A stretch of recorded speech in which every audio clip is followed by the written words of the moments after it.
Running with the runners, running with the runners. All right, welcome in everyone. It's Tuesday, February 24th, 2026. Special live presentation tonight, guys. We have the State of the Union address for President Trump's second term. We're going to have a blast tonight, making some fun, having a blast, and talking about wealth and mindset, things that really matter. As always, I got my good brother here, Ricardo Hamilton, aka Mims, making it make sense. What's going on, bro? How are you? Man, fired up and excited as always. Man, 2026 State of the Union. I mean, everything is at all time as far as awareness and just activity going on right now. So I'm pumped up and excited for the show, and excited to hear what the President of the United States got to say. All right. Well, we're gonna. I got some beef with him. So there's some things I wish he would do better. Some things I'm glad he did. But he is walking in right now, Mem. So let's go and check it out and see what the Donald's doing. All right. Folder. This is, of course, his first State of the Union since returning to the White House over a year ago. Jeff sort of told us a little bit about the public he's speaking to, where the American people are at this moment, how they're viewing his first year in office. Tell us a little bit about the message he should try to send tonight. Right. Well, when I look at some of these excerpts, this is the kind of message. All right. We don't care what they're saying. But yeah, guys, go ahead, share this out. Drop some comments in. We'd love to hear your guys' opinions, what you're thinking, where you're at. And Mems, I just kind of want to stress two things tonight as we get into this. Obviously, we love all people, no matter their political beliefs. And what I want to stress right now is I think America needs to really have civil discourse in this day and age. I think that's very important. I think, we're polarized, we're divided.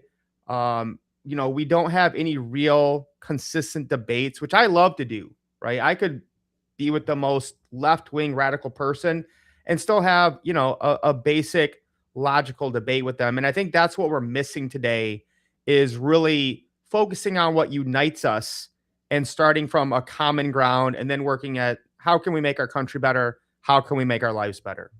Yeah. And the thing about this affects everybody, but one of the things that came to my mind is that we always talk about the economy and things that are going on a macro scale, but always remember, folks, the most important economy is your own. And nobody's coming to save you. No matter what, Trump says out of this speech tonight or whatever have you, nobody's coming to save you. You got to put yourself in position, and you are in position to save yourself. But this unique time that we find ourselves in history is you actually can create generational wealth from that. And that's the real message.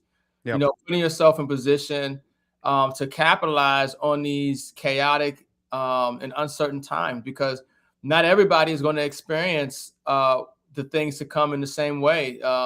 For some, it's going to be something that is a true blessing for their generations to come. And for others, they'll be, wiped out financially forever. So we want to make sure people understand that the difference between those people is what they do, who they listen to, the assets they acquire, the information that, they have. So, there's Fetterman. Yeah. Excited. My favorite Democrat right now, guys, John Fetterman from Pennsylvania. Love that guy. Okay. Yeah. So I want to add to that, Mems, is, I heard a great saying this week, right? You might not care about politics, but politics cares about everything you do. Right? Yeah. You can't make excuses of, oh, Trump's in office, that's why my life sucks. Oh, Biden's in office, that's why my life sucks. Don't do that. But we still have to admit, like, I'm a libertarian, but you have to admit everything we do is controlled by the government, essentially, sadly, at this point. Yeah. So, Yeah, it's interesting, because some people want to blame Trump for everything. And Trump just got here. The problems that we're seeing with the financial system, with inflation, overseas things, these things preceded Trump. Right. So this is something that existed under Obama. It's something that existed under George Bush, and it's going back for a very long time. So, for those who, hate Trump, I just wouldn't be so narrow-minded in that sense and try to say everything is Trump's fault, because you're not really putting things into perspective properly. Yeah, 100%. And just for me, guys, I'll be honest with you, really the only issue that matters to me is immigration and border enforcement. Because if we don't do that, we don't have a country.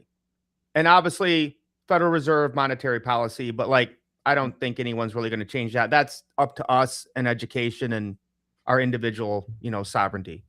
And it's funny, people would talk about the immigration stuff, but Obama did just as much, if maybe not even worse. I mean, during his time, it just wasn't emphasized. Well, that's the thing I was going to talk about is I've never seen one president get so much hate from the left and the right. Yeah. I think he's getting on here. Let's Of President both. of the United States. Let's listen to him.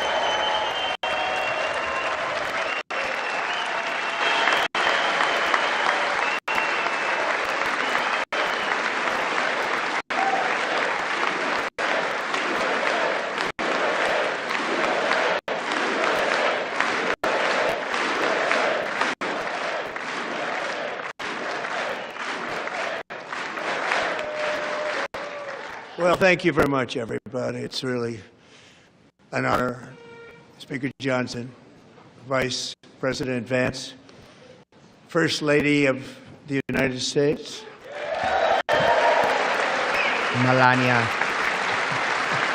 Right.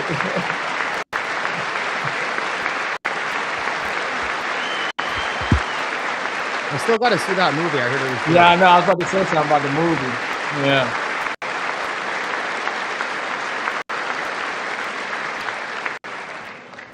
Second Lady of the United States,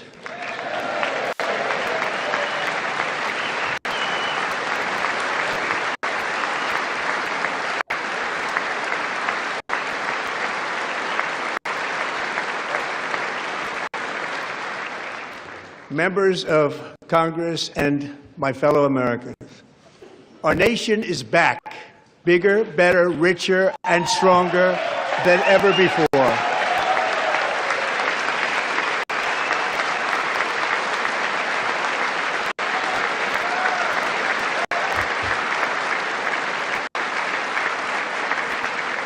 Less than 5 months from now, our country will celebrate an epic milestone in American history, the 250th anniversary of our glorious American independence. This July 4th, we will mark 2.5 centuries of liberty and triumph, progress and freedom in the most incredible and exceptional nation ever to exist on the face of the earth. And you've seen nothing yet. We're going to do better and better and better. This is the golden age of America. The golden age. That's been a huge thing, man. Yeah. Golden age. Gold at $5,200 right now.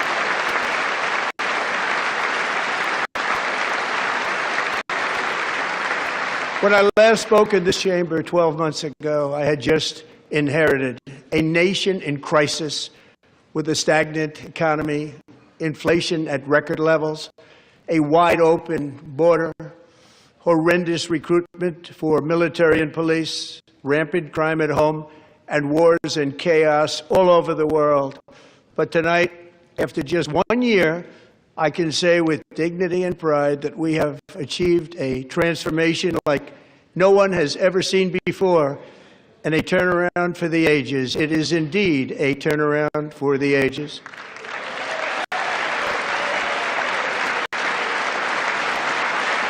I'll give him a B+. I'm going to be honest.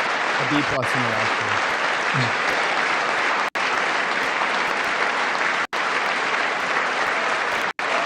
Oh, he's done. Oh, there we go. Woo! Let's go. What did you say? What did he say? Oh, And he's we will grabbing never it. go back to where we were just a very short time ago. We're not going back. Today our border is secure. That guy always does something. I can't remember his name. Yeah, I think I know you can come back. I think he always walks out. At least he showed Thank up. you. There was like 30 Today our Democrats. border is secure. Our spirit is restored. Inflation is plummeting. Incomes are rising fast. The roaring economy is roaring like never before. And our enemies are scared. Our military and police are stacked. And America is respected again, perhaps like never before.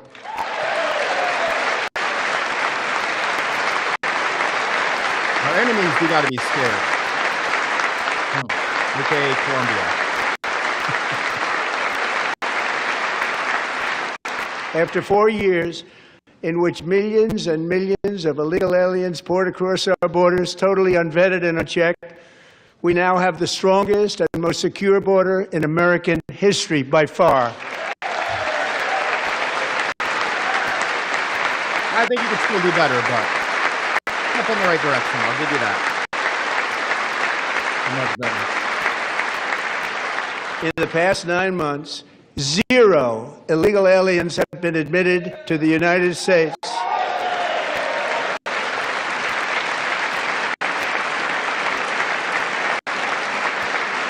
Somebody fact check that.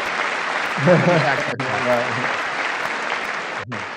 But we will always allow people to come in legally, people that will love our country and will work hard to maintain our country.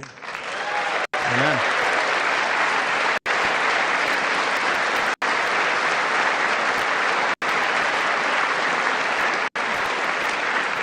The flow of deadly fentanyl across our border is down by a record 56% in 1 year. I think we can all agree on that. That's a good thing. That's right. We don't want that in all over country. No, not the Democrats. They are sitting back. And last year, the murder rate saw its single largest decline in recorded history. This is the biggest decline, think of it, in recorded history, the lowest number in over 125 years, year 1900. In fact, substantially before my wonderful father, I had a wonderful father, Fred, before he was born, substantially before he was born. That's a long time ago. He wouldn't like me to say that, but that's a long time ago. The Biden administration and its allies in Congress gave us the worst inflation in the history of our country. But in 12 months, my administration has driven core inflation down to the lowest level in more than 5 years. And in the last 3 months of 2025, it was down to 1.7%. That is true. That is true.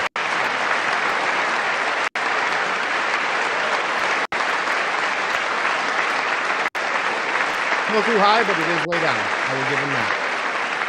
Gasoline, which reached a peak of over $6 a gallon in some states under my predecessor, it was quite honestly a disaster, is now below $2.30 a gallon in most states, and in some places $1.99 a gallon. And when I visited the great state of Iowa just a few weeks ago, I even saw $1.85 a gallon for gasoline.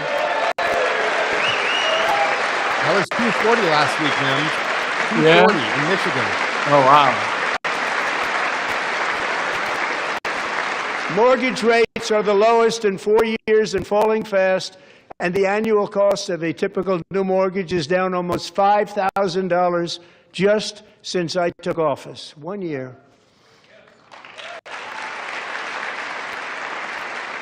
And low interest rates will solve the Biden-created housing problem well, at the same time protecting the values of those people who already own a house that really feel rich for the first time in their lives. We want to protect those values. We want to keep those values up. We're going to do both.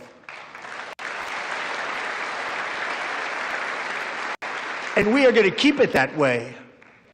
The stock market has set 53 all-time record highs since the election. Think of that, 1 year. Boosting pensions, 401ks, and retirement accounts for the millions and millions of Americans. They're all gaining. Everybody's up, way up. In 4 long years, the last administration got less than $1 trillion in new investment in the United States. And when I say less, substantially less. In 12 months, I secured commitments for more than $18 trillion pouring in from all over the globe. Now, that's one thing he does amazingly is get investment into the country. Yeah, I've never seen that. Like crazy amounts. Yeah. Think of it, much less than $1 trillion for 4 years versus much more than $18 trillion for 1 year. What a difference a president makes. A short time ago, we were a dead country. Now we are the hottest country anywhere in the world, the hottest. Nobody's hotter. Right. CNN's going to fact check that and talk about how like you know. temperature went down or something. As thousands of new businesses are forming in factories, plants, and laboratories are being built, we have added 70,000 new construction jobs in just a very short period of time. It's getting bigger and bigger and stronger. Nobody can believe what they're watching. American oil production is up by more than 600,000 barrels a day, and we just received from our new friend and partner, Venezuela, more than 80 million barrels of oil. Wait, I meant Venezuela, not Colombia earlier. Yeah. Well, they got some silver behind Trump. Some silver or something. You see that? Where at? To the left and right of the flag? American You're natural right. gas Silver. production is at an all-time high because I kept my promise to drill, Hunter baby, Johnson. drill.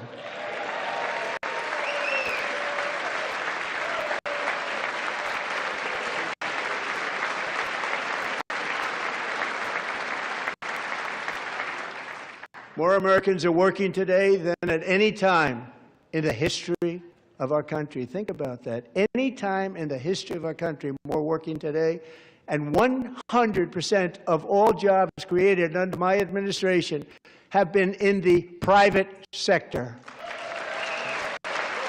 That is true. I heard that government jobs are like an all-time low in like the last 50 years.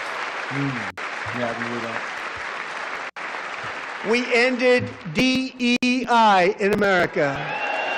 Thank you, Jesus. It's also known as woke Marxism.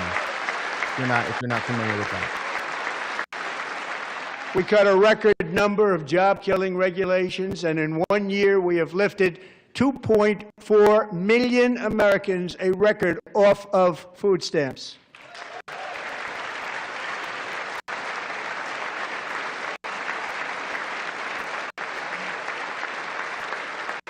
And for all of these reasons, I say tonight, members of Congress, the state of our union is strong.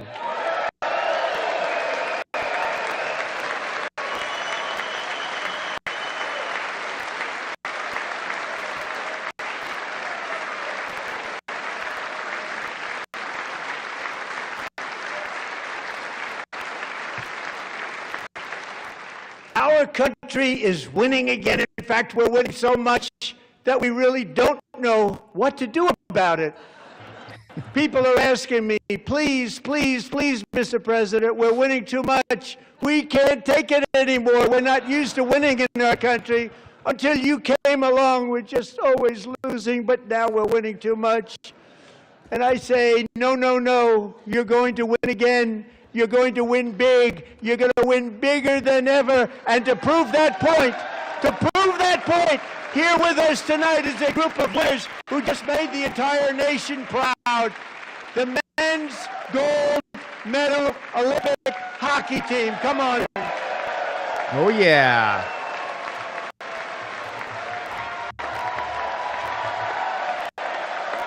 Woo-woo. First time since 1980, the United States wins the men's hockey gold along with the women's. Man, that thing gold plated. Yeah, they can't afford to give them real gold. They ain't getting no real gold.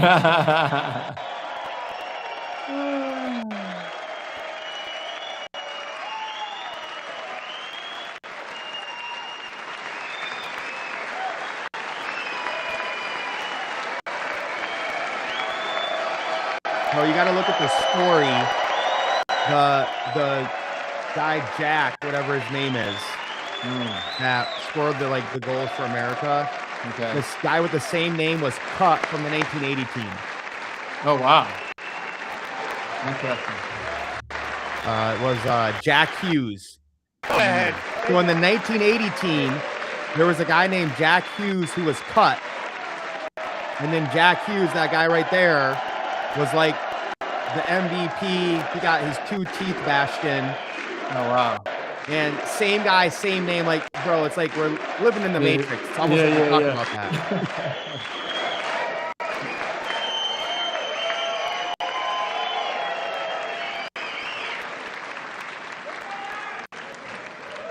That's the first time I've ever seen them get up. And actually, not all of them did get up. But they beat a fantastic Canadian team in overtime, as everybody saw, as did the American women who will soon be coming to the White House.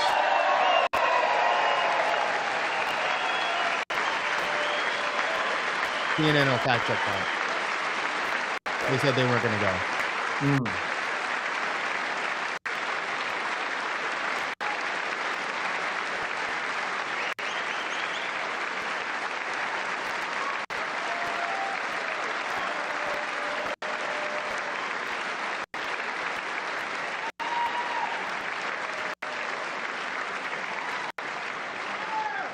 They were in the Oval Office before, and I just want to say a second very big congratulations to Team USA. But I have to say that, and I told them this, and we took a vote of the team. I said, anybody votes no, I'm not doing it.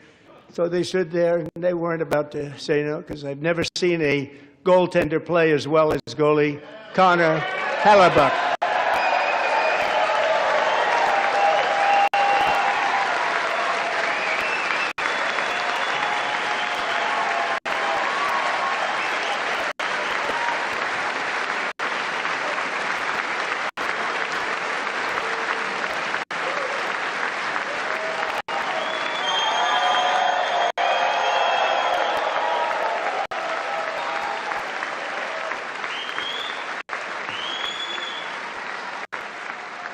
Think of it, 46 shots on goal, and I asked him, the one shot, the one where you put your stick in the back and it hit the neck of your stick and bounced off, do you practice that, or was that a little lucky?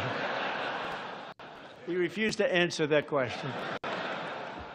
But I just want to tell you that the members of this great hockey squad will be very happy to hear, based on their vote and my vote, and in this case my vote was more important, that I will soon be presenting Connor with our highest civilian honor, which we will be given, and which has been given to many athletes over the years.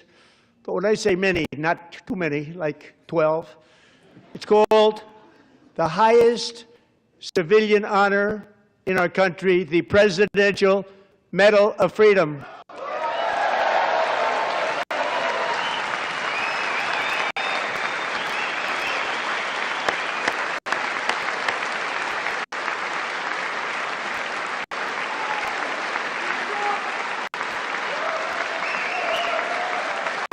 I'd just take a 100-ounce silver bar if I was him. Right. Great athletes have gotten that, very great, the best, and I thought he deserved it. And I did take a vote, every single one of them. I said, I'm not giving it if anybody goes no, and every single one of them rapidly put up their hand. So I want to thank you. What a special job you did. What special champions you are. Thank you very much.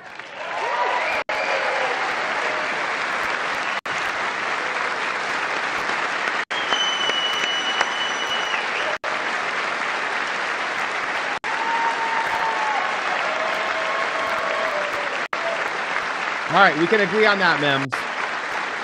The USA hockey team. I'm also pleased to say that the next time the Olympic torch is lit, it will be here in America for the 2028 Olympics, and it's the summer version right in Los Angeles. We're going to do a good job in Los Angeles. That's going to be something. At least it'll give. It's like, you know, when you have. You know, you're a kid and you have your friends over, like you have to clean your room. Right. That's going to be like LA. They're like, and Los Angeles is going to be safe, just like Washington, D.C. is now one of the safest cities in the country. Now that is crazy, bro. And that's I'm going to tell you one thing. The level of crime has this gone year, down to DC like crazy. And I must say, I got them both. I'm experiencing it. My first term, and I was disappointed because I didn't think I'd be the president when this happened, but strange things took place, and now I've got them because I got the Olympics, I got the 2026 FIFA World Cup, and I wanted to claim the 250th, but I didn't get away with that one. I couldn't claim that one for myself. But we're getting the World Cup, so we have the World Cup and the Olympics coming, and that is exciting news. Wow. I didn't know that.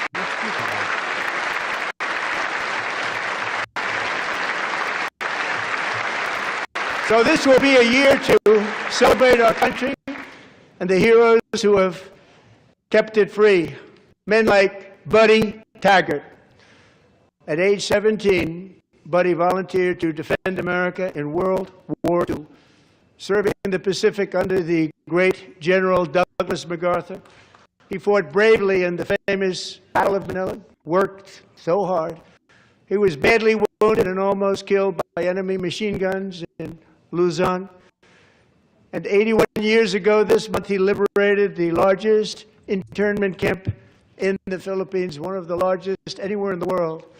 But he earned many honors, including a Purple Heart and a Bronze Star, came home, started a family, and tonight he is in the gallery looking forward to July 4th, 2026, his 100th birthday. Wow. The best thing ever is if you get the chance to ever talk to somebody that's still in World War II, I will sit down with them for hours. Dude still looks good. He's 100? Right. He doesn't look a day past 80.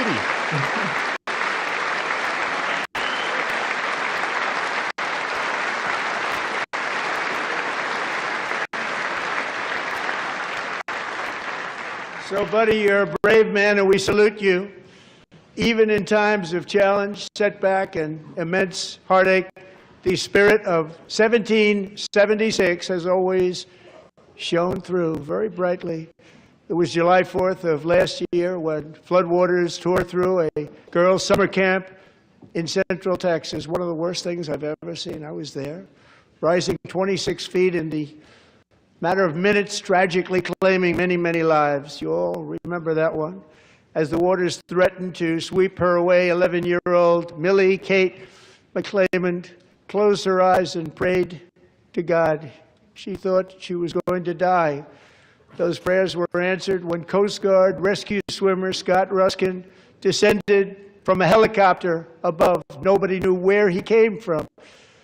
It was Scott's first ever rescue mission. A young guy, very brave, very, very top, always top in his class. And he lifted not just Millie Kate, but 164 others to safety.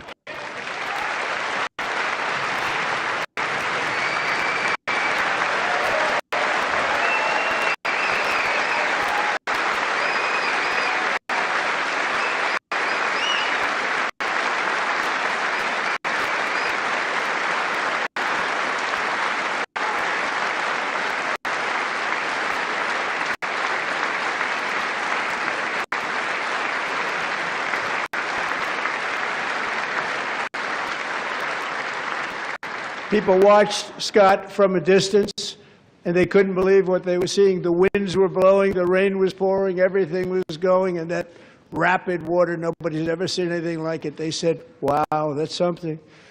Tonight, Scott and Millie Kate are here together, reunited for the very first time. Thank you, Scott, Millie Kate.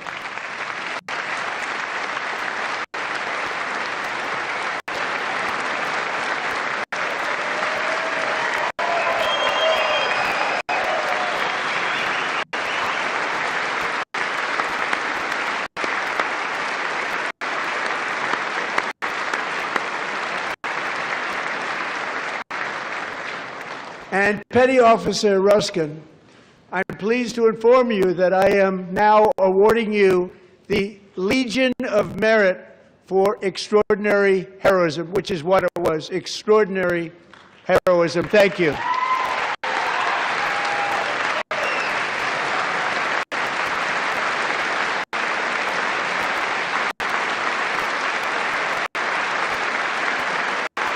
And I'd like to have the military aide to please come down and take care of the service. Military aide, thank you very much. Take care of that very important service. Thank you very much.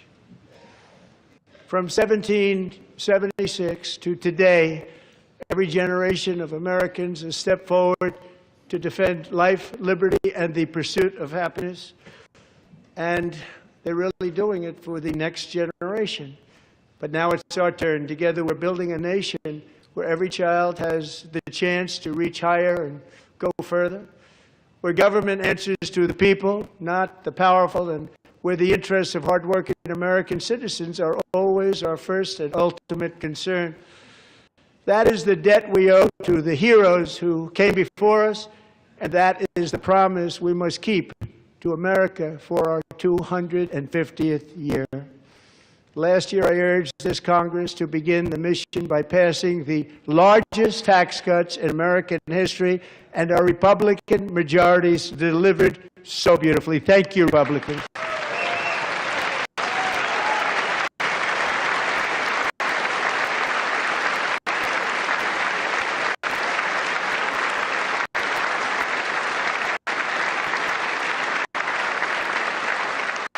All Democrats, every single one of them, voted against these really important and very necessary, massive tax cuts. I never thought he could do this. No tax on tips. Yeah. No tax They on wanted Social Security. large-scale tax increases to hurt the people instead. But we held strong, and with the great, big, beautiful bill, we gave you no tax on tips, no tax on overtime, and no tax on Social Security for our great seniors. I remember when he said he was going to do this, I'm like, is bro just saying everything we want? I'm like, there's no way he's going to be able to do all this. And then he did it. I remember CNN being like this, Trump can't do this, this won't And happen. we also made interest on auto loans tax deductible the first time, but only if the car is made in America. How much money that would have saved people in the last 50 years? Interest on your car, tax deductible. Recently in Pennsylvania, I met Megan Hemhauser, a devoted mom who's homeschools her children, beautiful, 2 children, during the day while waiting tables at night as her husband works overtime operating very heavy equipment. Megan is here this evening, and she's happy to tell you that she is so much richer because with no tax on tips, no tax on overtime, and our expanded child tax credit done again by Republicans, Megan and her husband will take home more than $5,000 extra just for the year, cutting her tax bill in more than half. Could you imagine telling somebody this a decade ago? You're like, there's going to be no tax on Megan, tips, please stand up. We're fighting no for you, tax on Megan. overtime. They would have looked at you like you were crazy. Right.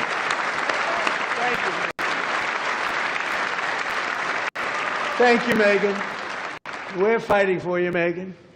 Under our bill, parents like Megan He's can married, also Mike. activate their children's brand new Trump accounts. I'm good. And I didn't name it. I did not name that.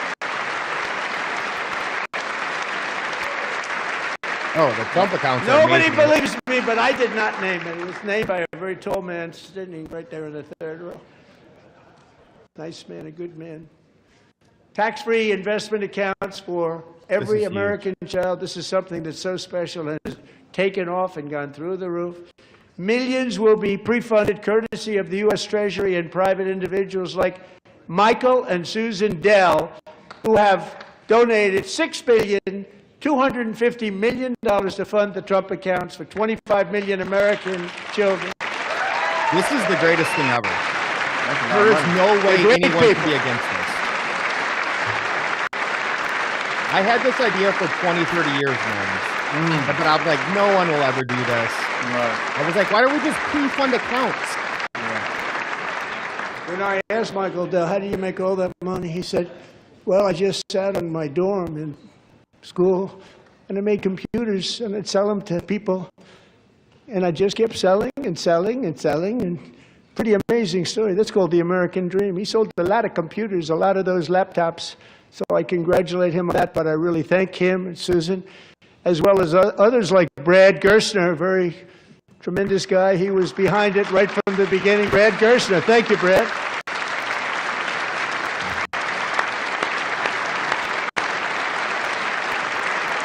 And honestly, anything we can do to convince, encourage people to have kids, incentivize having kids in America.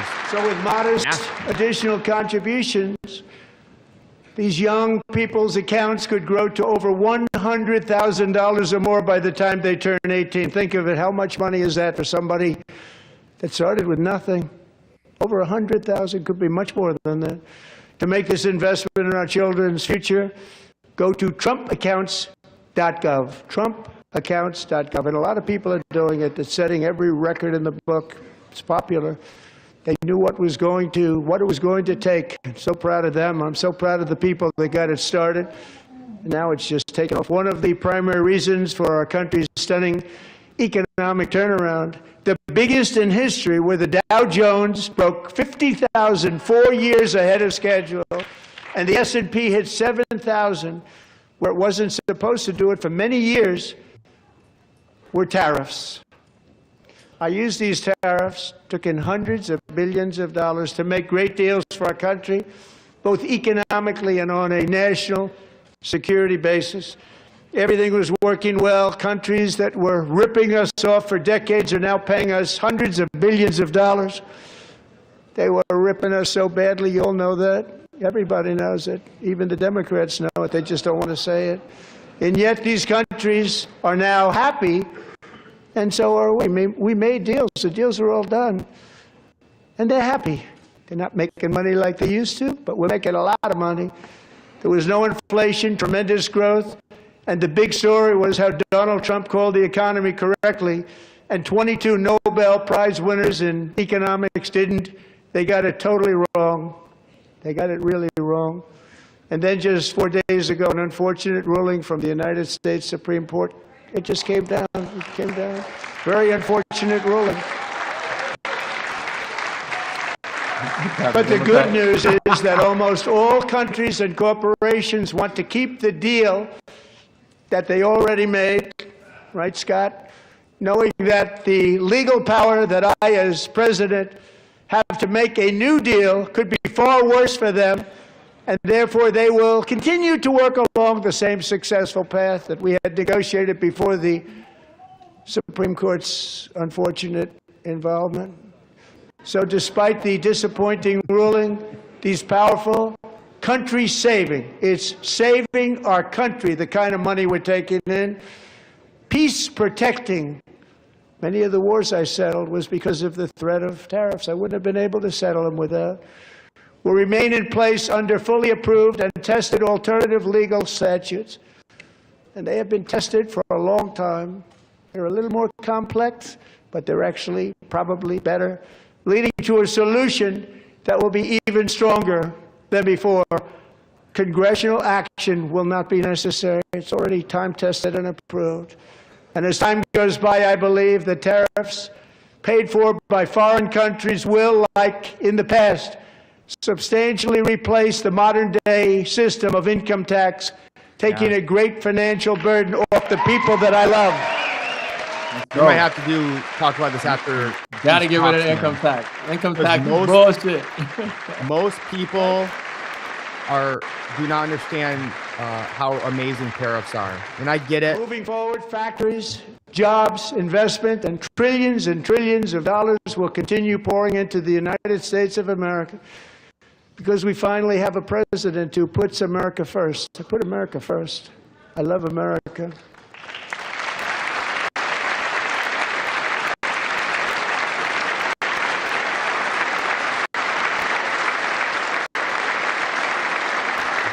For decades before I came along, we had the exact opposite.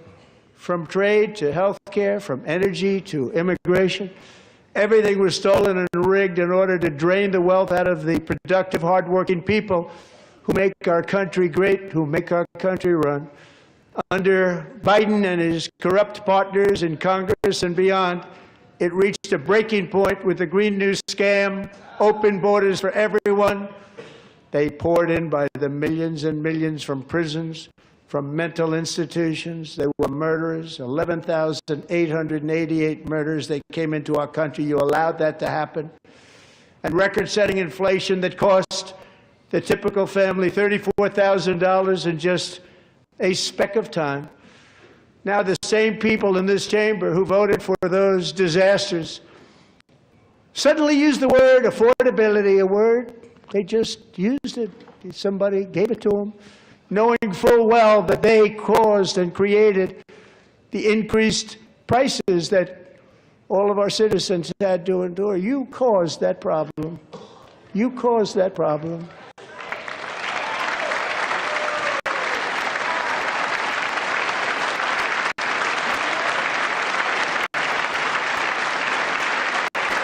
Well, and that whole fake pandemic. They knew their statements were a lie. They knew it. They knew their statements were a dirty, rotten lie.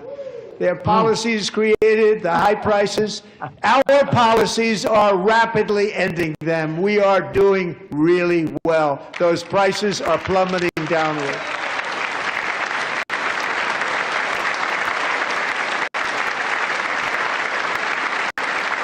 The price of eggs is down 60%.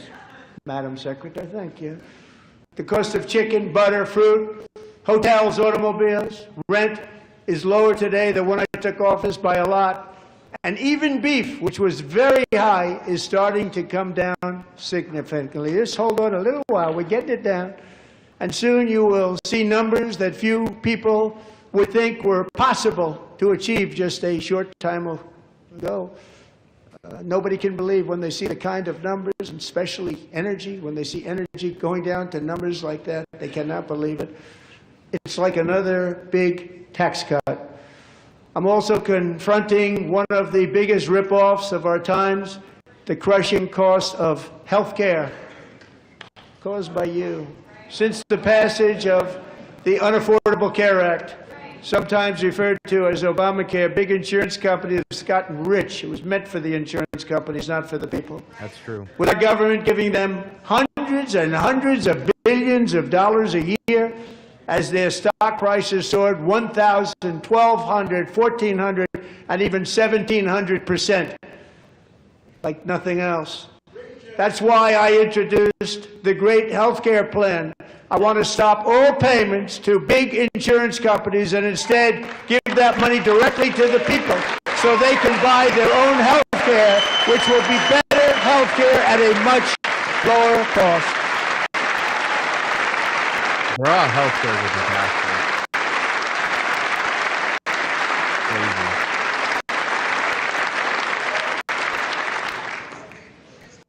In addition, my plan requires maximum price transparency. That's a big deal. Amen. Sounds so simple, so big. And I did that in my first term, and the Democrats immediately terminated it with full knowledge that they were doing a very bad thing for the people. Costs were going to go way up, and that's what happened, and now I'm bringing them way down on health care and everything else. I'm also ending the wildly inflated cost of prescription drugs like has never happened before.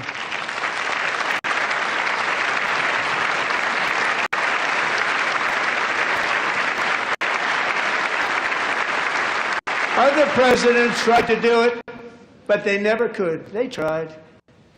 Most didn't try, actually. But they tried. They said they tried. They couldn't do it. They didn't even come close. They were all talk and no action. But I got it done. Under my just enacted most favored nation agreements, Americans who have for decades paid by far the highest prices of any nation anywhere in the world for prescription drugs will now pay the lowest price anywhere in the world for drugs. Anywhere. The lowest price. I haven't done a lot of research on this, but I saw it's like wildly cheaper for pharmaceuticals. So in my first year of the second term, should be my third term, but strange things happen. I took prescription drugs, a very big part of health care, from the highest price in the entire world to the lowest. That's a big achievement. The result is price differences of 300, 400, 500, 600% and more, all available right now at a new website called TrumpRx.gov. And I didn't name that one either, by the way.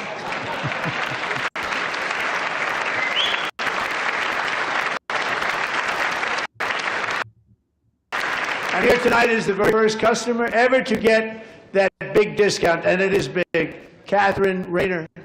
For 5 years, she and her husband have struggled with infertility, and they turned to IVF. One drug has been costing Catherine $4,000 to purchase. But a few weeks ago, she logged onto the Trump RX website and got that same drug that cost $4,000, got it for under $500. A reduction of much more, actually, than $3,500. Catherine, we are all praying for you, and you're going to be a great mom.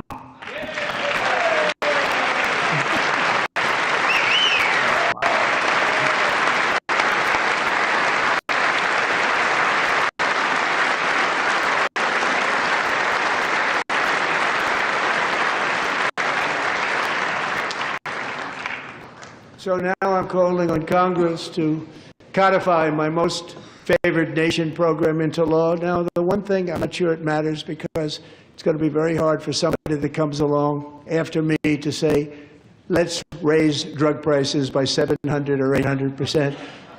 But John and Mike, if you don't mind, codify it anyway. They may do it. Codify it anyway. Thank you. Many Americans are also concerned that energy demand from AI data centers could unfairly drive up their electric utility bills.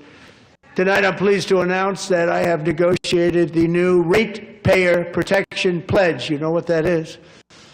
We're telling the major tech companies that they have the obligation to provide for their own power needs. They can build their own power plants as part of their factory, so that no one's prices will go up, and in many cases, prices of electricity will go down for the community, and very substantially down. This is a unique strategy never used in this country before. We have an old grid. It could never handle the kind of numbers, the amount of electricity that's needed. So I'm telling them they can build their own plant. They're going to produce their own electricity. It will ensure the company's ability to get electricity while at the same time lowering prices of electricity for you, and could be very substantial for all of you cities and towns. You're going to see some good things happen over the next number of years. Another pillar of the American dream that has been under attack is home ownership. With us tonight is Rachel Wiggins, a mom of two from Houston. She placed bids on 20 homes and lost all of those bids to gigantic investment firms that bypassed inspection, paid all cash, and turned those houses into rentals, stealing away her American dream. She was devastated. Stories like this are why last month I signed executive order to ban large Wall Street investment firms from buying up into thousands single-family homes. Now, this is massive, and you and I have talked about BlackRock. Buying up all these single-family homes, it just makes it unaffordable for normal people. Make that ban permanent, because homes for people, really, that's what we want. We want homes for people, not for corporations. Corporations are doing just fine. Racel, thank you very much. Good luck with your home. You'll get one soon. And I can't imagine 10, 20 years ago, Democrats would be against that. Like, I would have thought Democrats would do that. Make it easier for Americans to save for retirement. And under this administration, we will always protect Social Security and Medicare. They are not protecting it for our seniors. We will always protect Social Security, Medicare, Medicaid.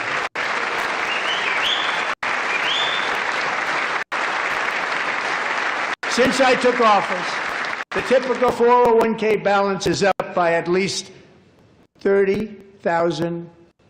That's a lot of money. We have millions and millions of people, because the stock market has done so well, setting all those records, your 401ks are way up. Yet half of all of working Americans still do not have access to a retirement plan with matching contributions from an employer.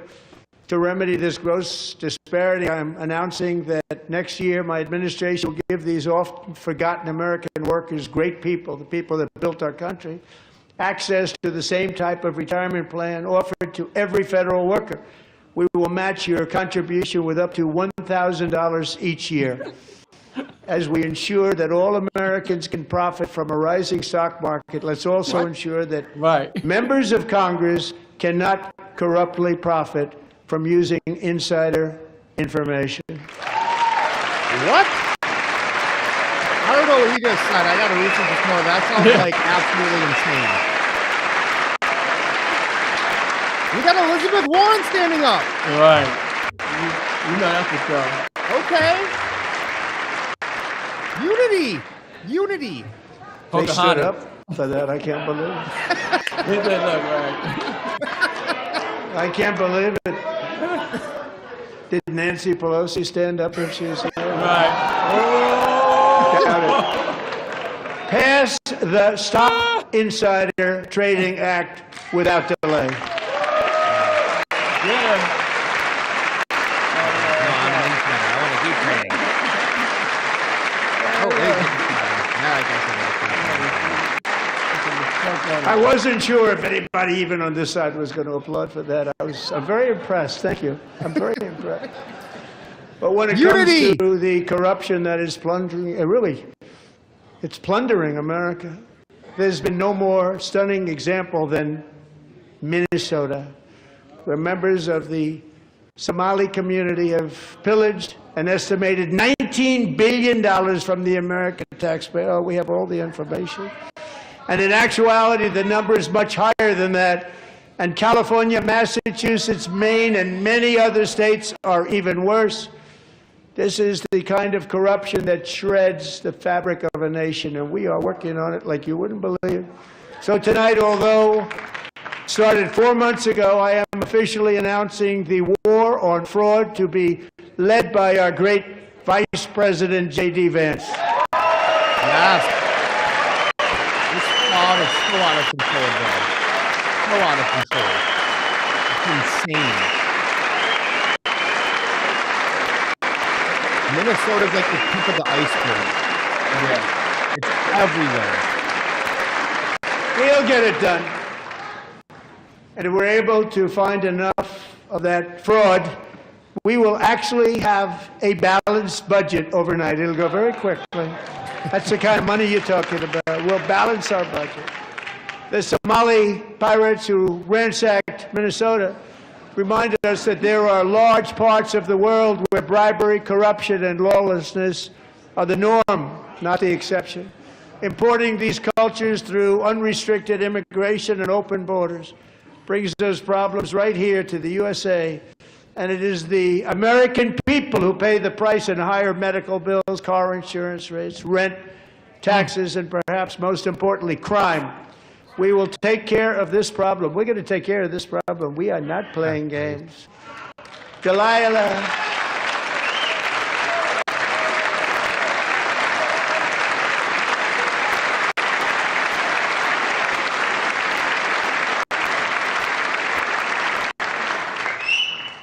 Delilah Colvin was only 5 years old in June 2024 when a 18-wheel tractor trailer plowed into her stopped car traveling at 60 miles an hour or more. The driver was an illegal alien let in by Joe Biden and given a commercial driver's license by open borders politicians in California.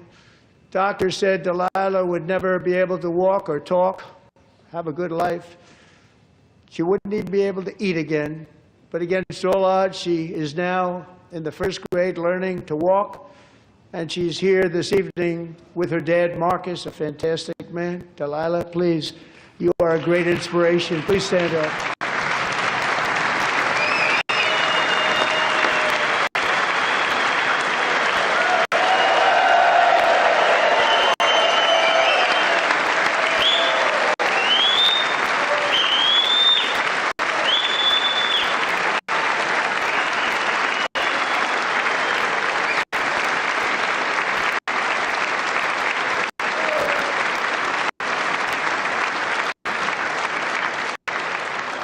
Thank you, Delilah.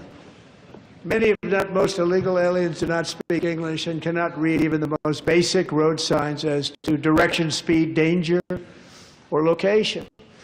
That's why tonight I'm calling on Congress to pass what we will call the Delilah Law, barring any state from granting commercial driver's licenses to illegal aliens.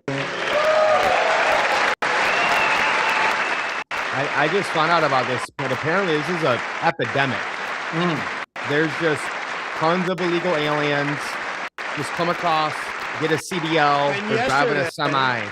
As you probably saw at the White House, I hosted a ceremony with Americans who lost their treasured loved ones to the scourge of illegal immigration. People came into our country, how we allowed this to happen with our open borders. These are the angel moms and families that for decades our government betrayed and our media totally ignored. It was terrible. Hard to believe, actually.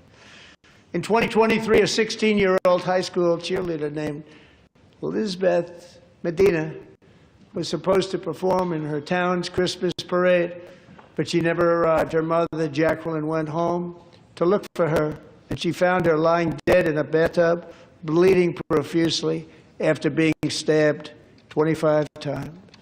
Elizabeth's killer was a previously arrested illegal alien who had broken in and brutally extinguished the brightest light in her family's life, violently and viciously. Her heartbroken mother is in the gallery to remind everyone in this chamber exactly why we are deporting illegal alien criminals to our country at record numbers, and we're getting them the hell out of here fast. We don't want them.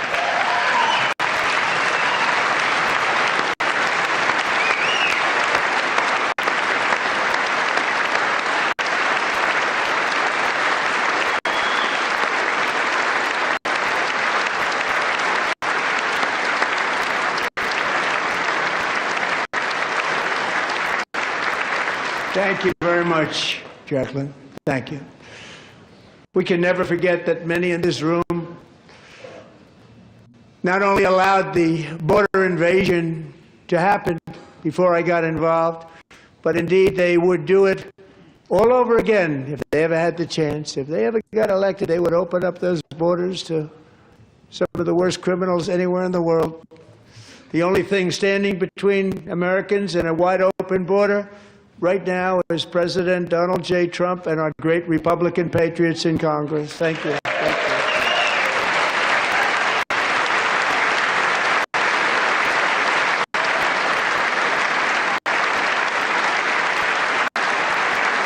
As we speak, Democrats in this chamber have cut off all funding for the Department of Homeland Security. It's all cut off. It's all cut off. They have instituted another Democrat shutdown, the first one costing us 2 points on GDP. 2 points we lost on GDP, which probably made them quite happy, actually. Now they have closed the agency responsible for protecting Americans from terrorists and murderers. Tonight I'm demanding the full and immediate restoration of all funding for the border security, homeland security of the United States, and also for helping people clean up their snow. We have no money because of the Democrats, and it would be nice. We'd love to give you a hand at cleaning it up, but you gave no money. Nobody's getting paid. It's a shame. So you have to think about it. We have, in case you didn't know, a pretty large snowstorm out there.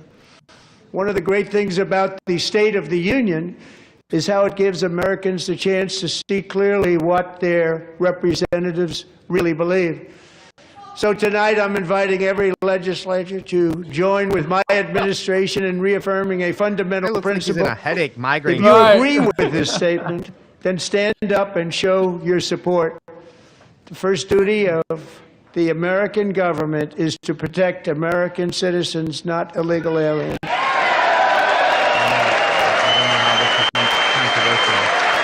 Hillary Clinton would have said that. Obama would have said that. If Joe Biden knew what he was ever talking about, he probably would have said that. Well, Clinton for sure said that.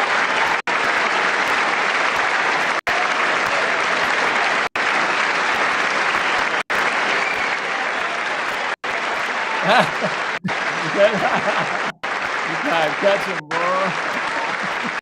Y'all ain't for American citizens? Why y'all sitting down? Yeah. No, essentially like, no, we want illegal immigrants over Americans? I don't get it. It's good for other things. You can fix that. That's the hill you want to die on. All right.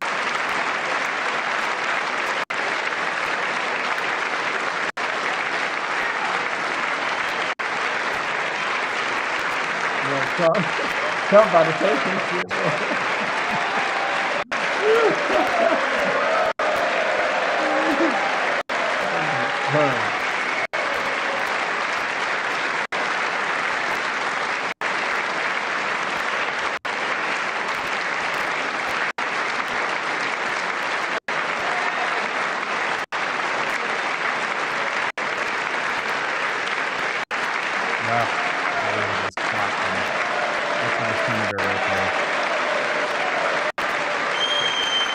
We want to put that on record. That's why he's waiting so long. He's trying to get that on record. Yep. Mark it down, dude. The longest applause. It's something so simple. Isn't that a shame? You should be ashamed of yourself not standing up. You should be ashamed of yourself. That is why I'm also asking you to end deadly sanctuary cities that protect the criminals and enact serious penalties for public officials who block the removal of criminal aliens. In many cases, drug lords, murderers all over our country, they're blocking the removal of these people out of our country, and you should be ashamed of yourself. Now we're having fun. All right. Elon Omar speaking out. I don't know what she was saying. I'm sure we'll find out later.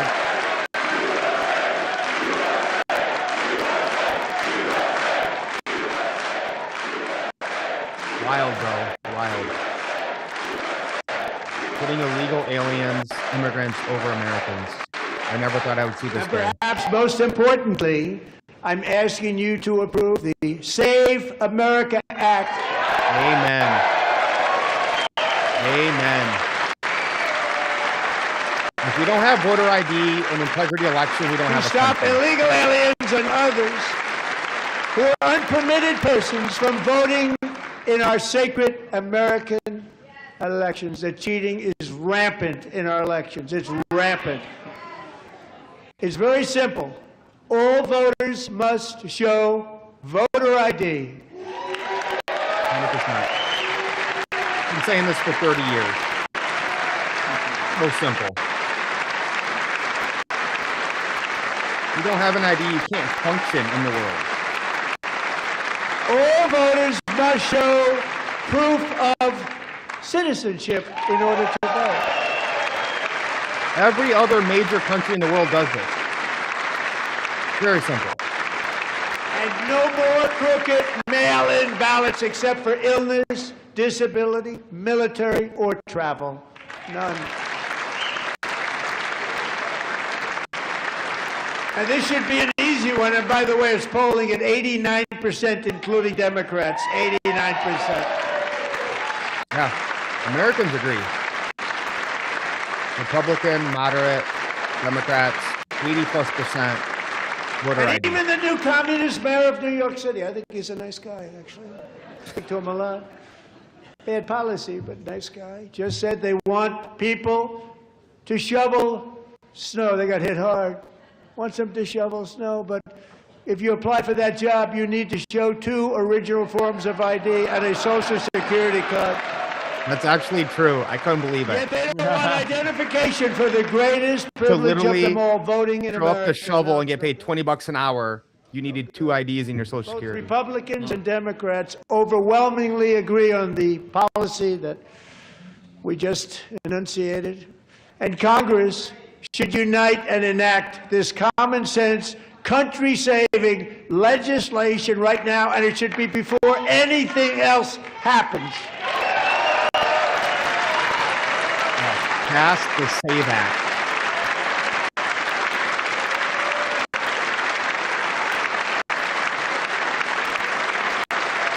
Powerful,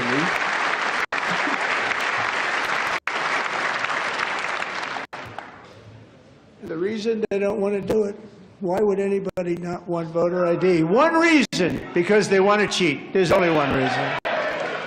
They make up all excuses. They say it's racist. They come up with things. You almost say, what imagination they have.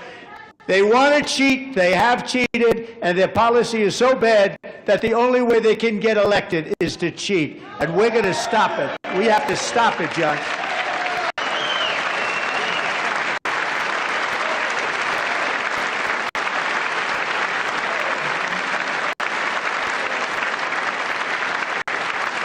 And here is one more opportunity to show common sense in government. In the gallery tonight are Sage Blair and her mother, Michelle. In 2021, Sage was 14 when school officials in Virginia sought to socially transition her to a new gender, treating her as a boy and hiding it from her parents. Hard to believe, isn't it? Before long, a confused Sage ran away from home after she was found in a horrific situation in Maryland. A left-wing judge refused to return Sage to her parents because they did not immediately state that their daughter was their son. Sage was thrown into an all-boys state home and suffered terribly for a long time. But today, all of that is behind them because Sage is a proud and wonderful young woman with a full-ride scholarship to Liberty University. Sage and Michelle, please stand up.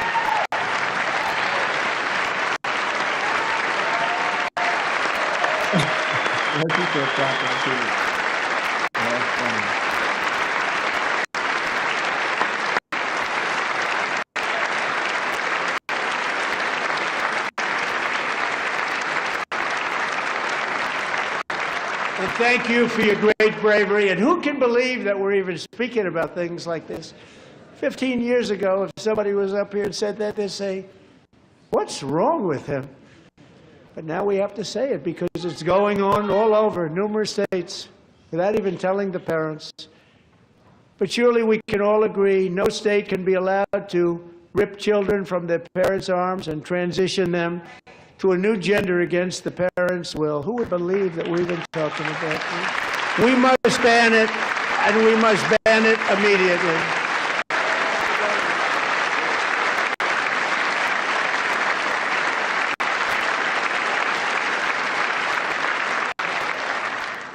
Look, nobody stands up. These people are crazy. I'm telling you, they're crazy.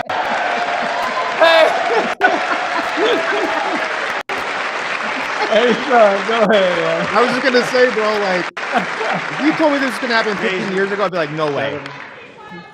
Boy, oh boy. We're lucky we have a country. With people like this, Democrats are destroying our country, but we stopped it just in the nick of time, didn't we?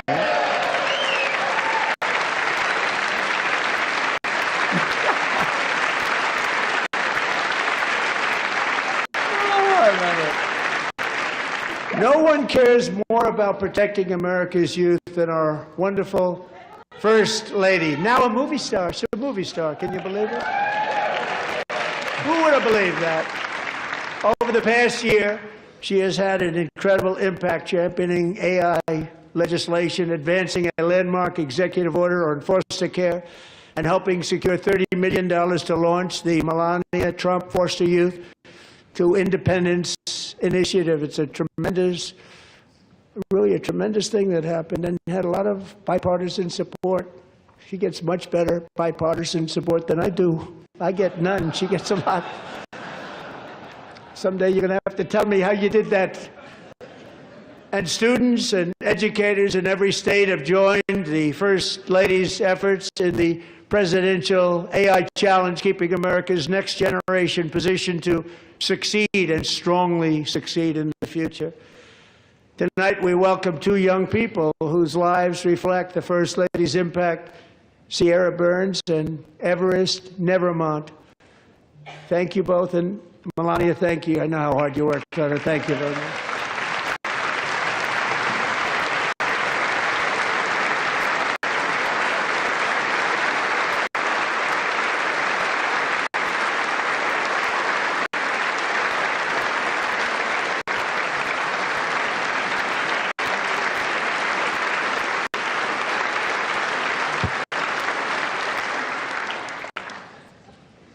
I'm very proud to say that during my time in office, both the first 4 years and in particular this last year, there has been a tremendous renewal in religion, faith, Christianity, and belief in God. Tremendous renewal.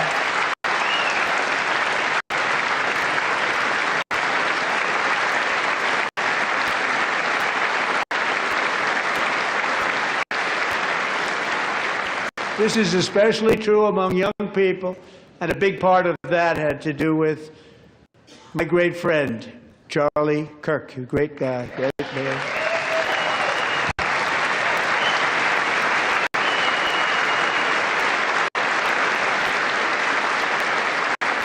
So last year, Charlie was violently murdered by an assassin and martyred, really martyred for his beliefs. His wonderful wife, Erica, is with us tonight. Erica, please stand.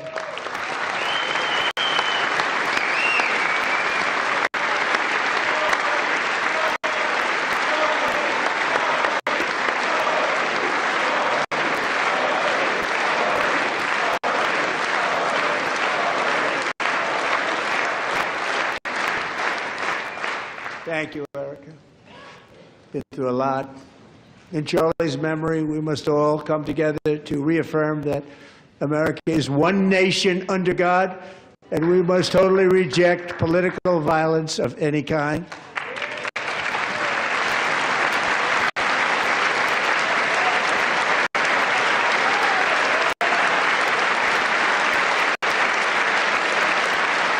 We love religion, and we love bringing it back, and it's coming back at levels that nobody actually thought possible. It's really a beautiful thing to see. Above all, unleashing America's promise requires keeping our communities safe. We have made incredible strides, yet dangerous repeat offenders continue to be released by pro-crime Democrat politicians again and again. We are honored to be joined tonight by a woman who's been through hell, Anya Zuretska. In 2022, she and her beautiful daughter, so beautiful, what a beautiful young woman, Irina, fled war-torn Ukraine to live with relatives near Charlotte, North Carolina. And by the way, what's going on with Charlotte? Last summer, 23-year-old Irina was riding home on the train when a deranged monster who had been arrested over a dozen times and was released through no cash bail, stood up and viciously slashed a knife through her neck and body. No one will ever forget. There were people on that train. No one will ever forget the expression of terror on Irina's face as she looked up at her attacker in the last seconds of her life. She died instantly. She had escaped a brutal war only to be slain by a hardened criminal set free to kill in America, came in through open borders. Mrs. Zuretska, tonight I promise you we will ensure justice for your magnificent daughter, Irina.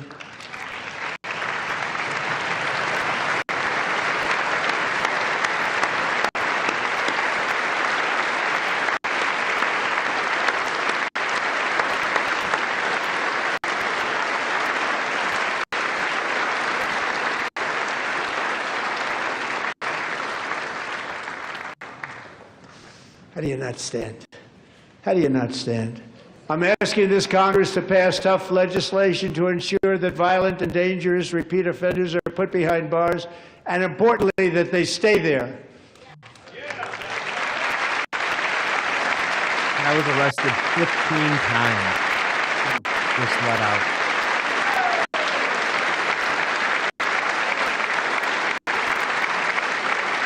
Starting last summer, I deployed our National Guard and federal law enforcement to restore law and order to our most dangerous cities, including Memphis, Tennessee, big success, New Orleans, Louisiana, big success, and our nation's capital itself, Washington, D.C., where we have almost no crime anymore in Washington, D.C. How did that happen?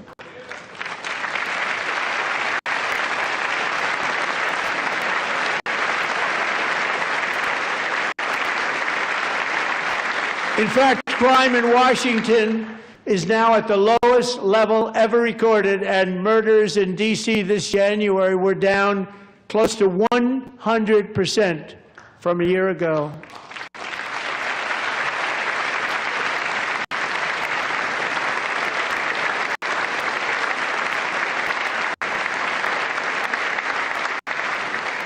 They don't like to hear that. One of the sick people, one of the brave service members who helped achieve this stunning turnaround was 20-year-old West Virginia Army National Guard Specialist Sarah Beckstrom. After a 4-month deployment, she voluntarily extended her service, and her rank was going to be lifted. She was doing so well. They were so proud of her. But the very next day, she was on patrol near the White House when she was ambushed and shot in the head by a terrorist monster from Afghanistan. Shouldn't have been in our country. And all because she wore the uniform of our nation, she was shot. He traveled here because he didn't like people wearing our uniform. He was sick and deranged, shouldn't have been in our country. Sarah Beckstrom died in order to defend our capital, and we are honored to be joined by her wonderful parents, Gary and Eva Lee. Your daughter was a true American patriot, and she will be greatly missed. She was a great person. I saw reports on her. They've never seen anything like it.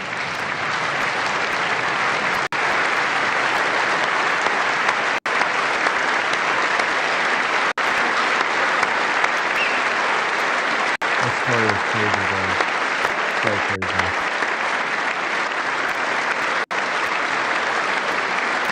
It's heartbreaking. So sorry. Thank you very much. A great young lady. I saw reports that were like, perfect. She was perfect. Serving alongside Sarah that day was Staff Sergeant Andrew Wolf. The terrorist shot Andrew in the head, and no one thought he could possibly make it. The two of them, Sarah and Andrew, both shot violently in the head. Neither was expected to make it. They weren't even given a chance, except his wonderful mother, named Melody, who I spoke to the same night. And she was so positive. The doctors thought that Andrew was gone. But his mother said, no, no, Mr. President, Andrew will be fine. He's going to make it. I've never seen anything like it. I mean, he was given almost no chance. She said, I have no doubt, sir, he's going to be okay. This was a conversation that I had with her that night, with her son laying helplessly in bed, blood all over. Everybody is praying, she said, sir, he will be okay. The doctors didn't understand what she was saying. And after looking at the results of the damage done, neither did I. She was so strong and conclusive that even Andrew's great father felt she didn't really understand the gravity of the situation. But she turned out to be right. Right, Melanie? She turned out to be right.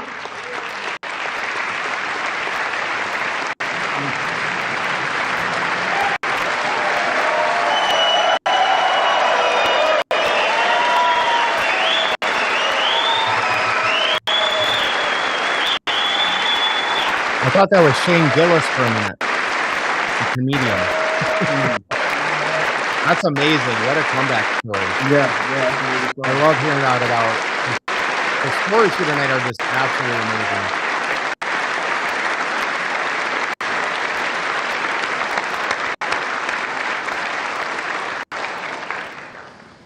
amazing. Amazing, actually. I said, where does this woman come from? She's the most positive person I've ever met. With God's help, Andrew has battled back from the edge of death, and we're talking about the edge of death, on his way to a miraculous recovery. He's got a little work to do, but he's doing great. Nice to see you. He's a good-looking guy. Nice to see you. Thanks, Andrew. Thank you very much.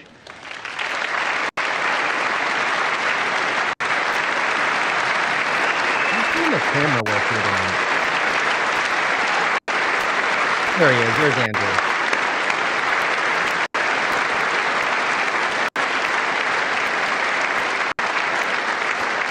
So, Andrew, while you're up, now I'm going to ask a highly respected General James Seward to present Staff Sergeant Andrew Wolf and the great family of Sarah Beckstrom with the award created by our late great President George Washington himself. It's called the Purple Heart. Oh, wow. Nice.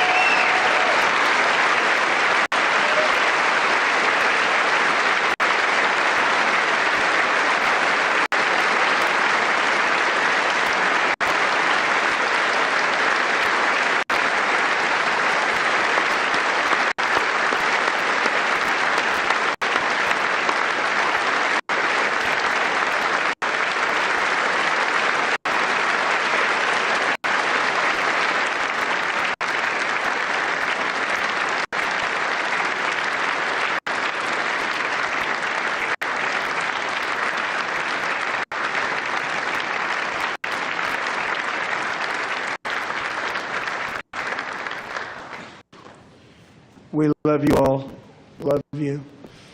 We're proudly restoring safety for Americans at home, and we are also restoring security for Americans abroad.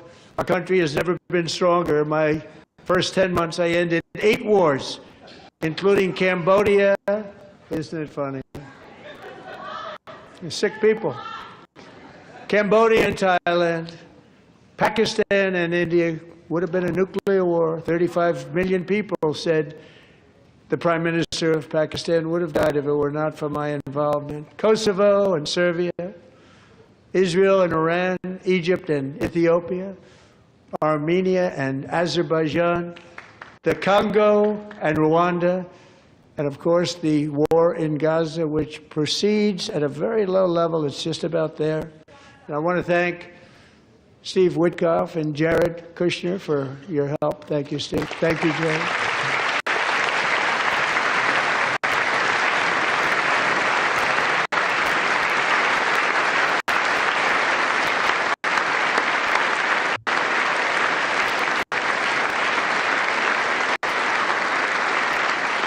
And I also want to thank the man they report to, Secretary of State Marco Rubio. Thank you, Marco. Marco's speech was good. Did you listen to it? No. You got to go and listen to it. The EU is really good.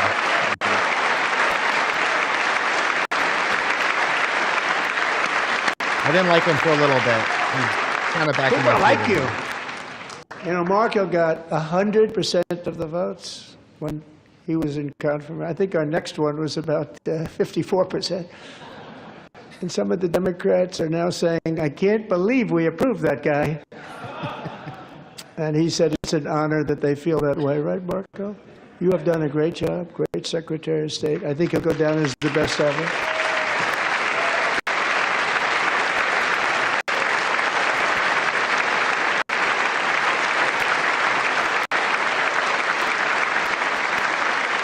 Under the ceasefire I negotiated, every single hostage, both living and dead, has been returned home. Can you believe that?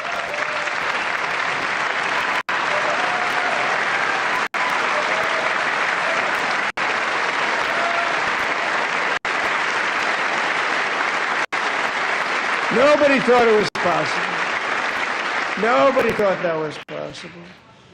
Both living and dead, and those parents who had a dead son, their boy, they'd always tell me their boy, they wanted him as much as though he were living.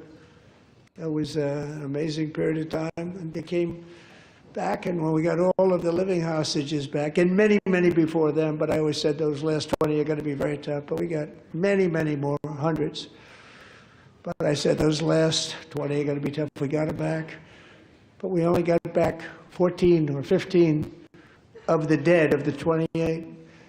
And believe it or not, Hamas worked along with Israel, and they dug and they dug and they dug. It's a tough thing to do, going through bodies all over, passing up 100 bodies sometimes for each one that they found. Tough job. And they finally got it back to 27.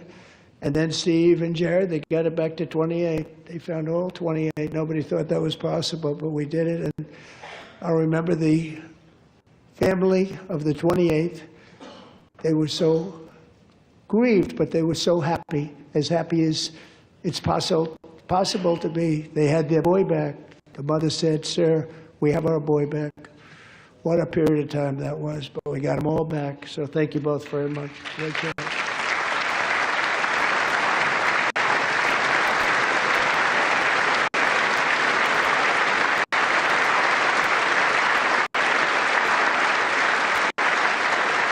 And we're working very hard to end the ninth war, the killing and slaughter between Russia and Ukraine, where 25,000 soldiers are dying each and every month. Think of that, 25,000 soldiers are dying a month.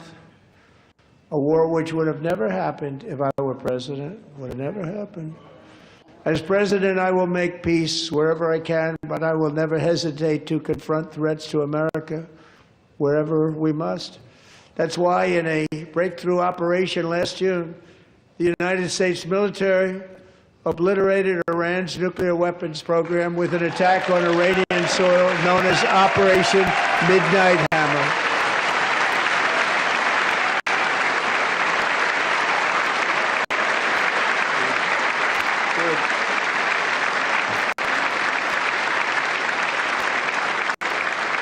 For decades, it had been the policy of the United States never to allow Iran to obtain a nuclear weapon. Many decades. Since they seized control of that proud nation 47 years ago, the regime and its murderous proxies have spread nothing but terrorism and death and hate. They've killed and maimed thousands of American service members and hundreds of thousands and even millions of people with what's called roadside bombs. They were the kings of the roadside bomb. And we took out Soleimani. I did that during my first term. Had a huge impact. He was the father of the roadside bomb.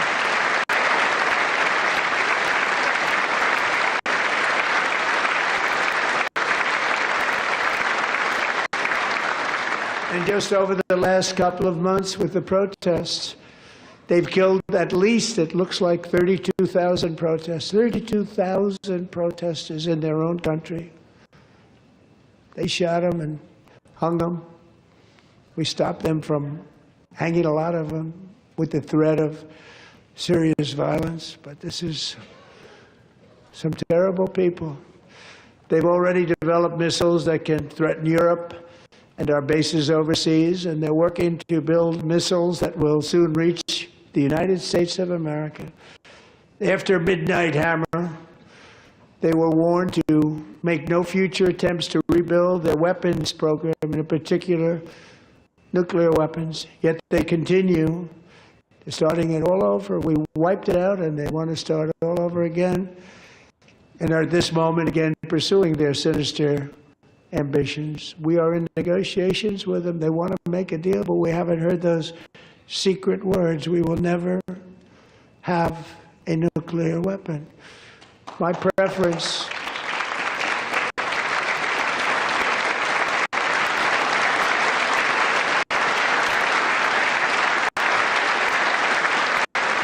Democrats are standing. I like that. We agree. We're gonna stand. My preference is to solve this problem through diplomacy.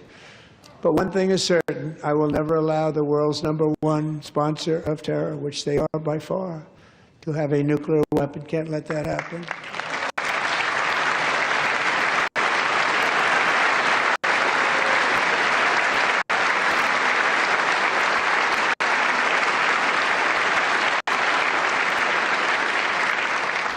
And no nation should ever doubt America's resolve.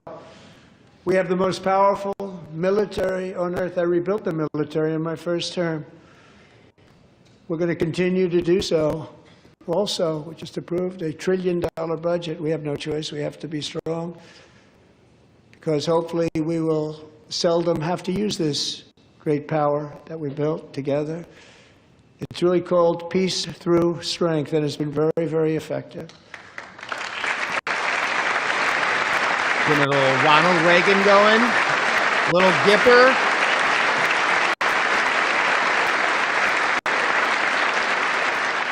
So thanks to Republicans in Congress, we're investing that record number of dollars, have no choice, in the United States Armed Forces. Also creating a lot of jobs, but we're not even doing it for that reason. Because as I said, we have more jobs, more people working today than ever before in the history of our country. And NATO countries are friends and allies. They are. They're our friends and they're our allies. Have just agreed, at my very strong request, to pay 5% of GDP for military defense rather than the 2%, which they weren't paying. We were paying for almost all of NATO. Now they're paying 5 as opposed to not paying 3. That's crazy, bro. I didn't even know this. The EU just wasn't paying for like decades. Yeah. Didn't matter. And getting that 5% was something which everyone said would never be done, could not happen. We got it really easily with one meeting. And big difference between 2% that's not paid. We were paying, afraid of many of them, very few were paid up. Now 5% then they're paid. And everything we send over to Ukraine is sent through NATO and they pay us in full. They pay us totally in full. Every branch of our armed forces is setting records for recruitment. This is so exciting. And every service member recently.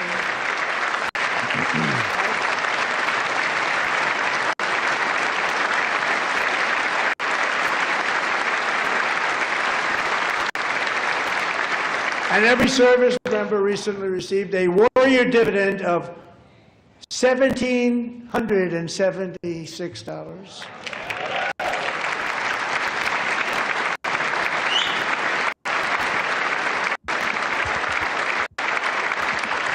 You know, they put it on my desk. We got the money from tariffs and other things, a lot of money. We have much more money than people understand.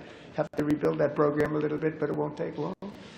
But we got the money, and it was $1,775, and they wanted my approval.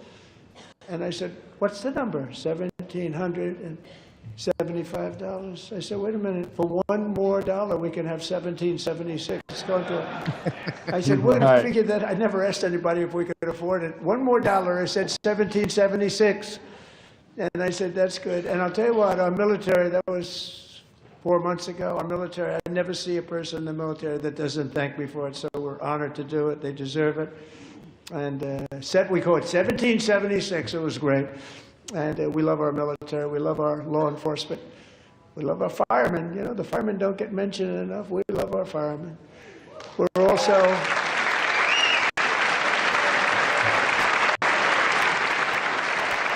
Well, that was just a great bonus, you know. Military, listen, if you put your life on the line, let's give you a little extra bonus here. We're also restoring American security and dominance in the Western Hemisphere, acting to secure our national interests and defend our country from violence, drugs, terrorism, and foreign interference. For years, large swaths of territory in our region, including large parts of Mexico, really large parts of Mexico, have been controlled by murderous drug cartels. That's why I designated these cartels as foreign terrorist organizations, and I declared illicit fentanyl as a weapon of mass destruction. Well, I think it's about to get real in Mexico in the next year. It's about to go down. And with our new military campaign, we have stopped record amounts of drugs coming into our country and virtually stopped it completely coming in by water or sea. You probably noticed that. We very seriously damaged their fishing industry also. Nobody wants to go fishing anymore. We've also taken down one of the most sinister cartel kingpins of all. You saw that yesterday. In January,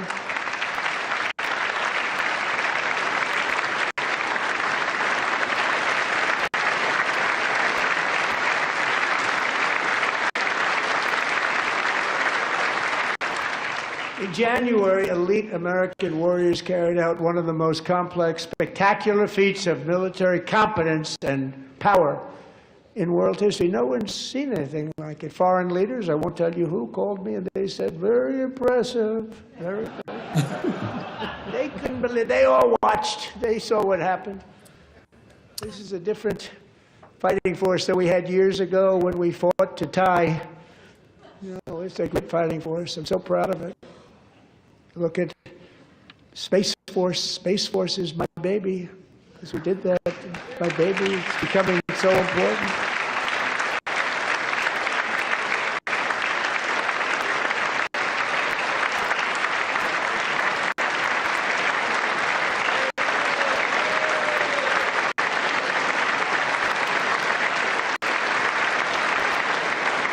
And America's armed forces overwhelmed all defenses and utterly defeated an enemy, good fighters, to end the reign of outlaw dictator Nicolas Maduro and bring him to face American justice.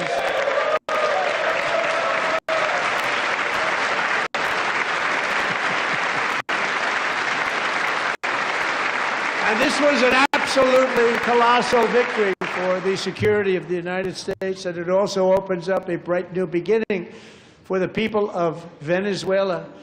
We're working closely with the new president of Venezuela, Delcy Rodriguez, to unleash extraordinary economic gains for both of our countries and to bring new hope to those who have suffered so terribly. They really did suffer. With us tonight is Alejandro Gonzalez. She grew up in a tight-knit Venezuelan family and was especially close to her beloved uncle Enrique.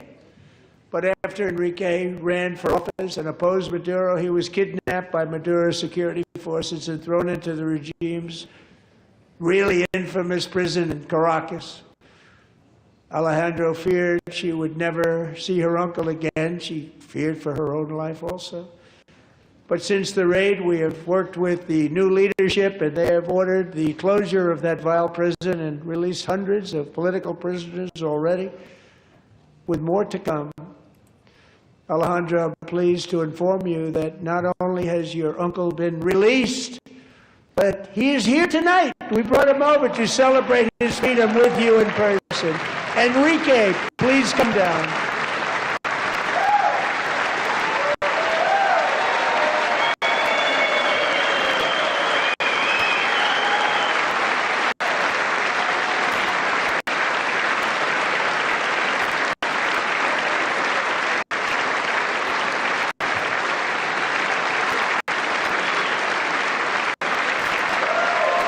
I believe this is the longest State of the Union address in American history, ladies and gentlemen.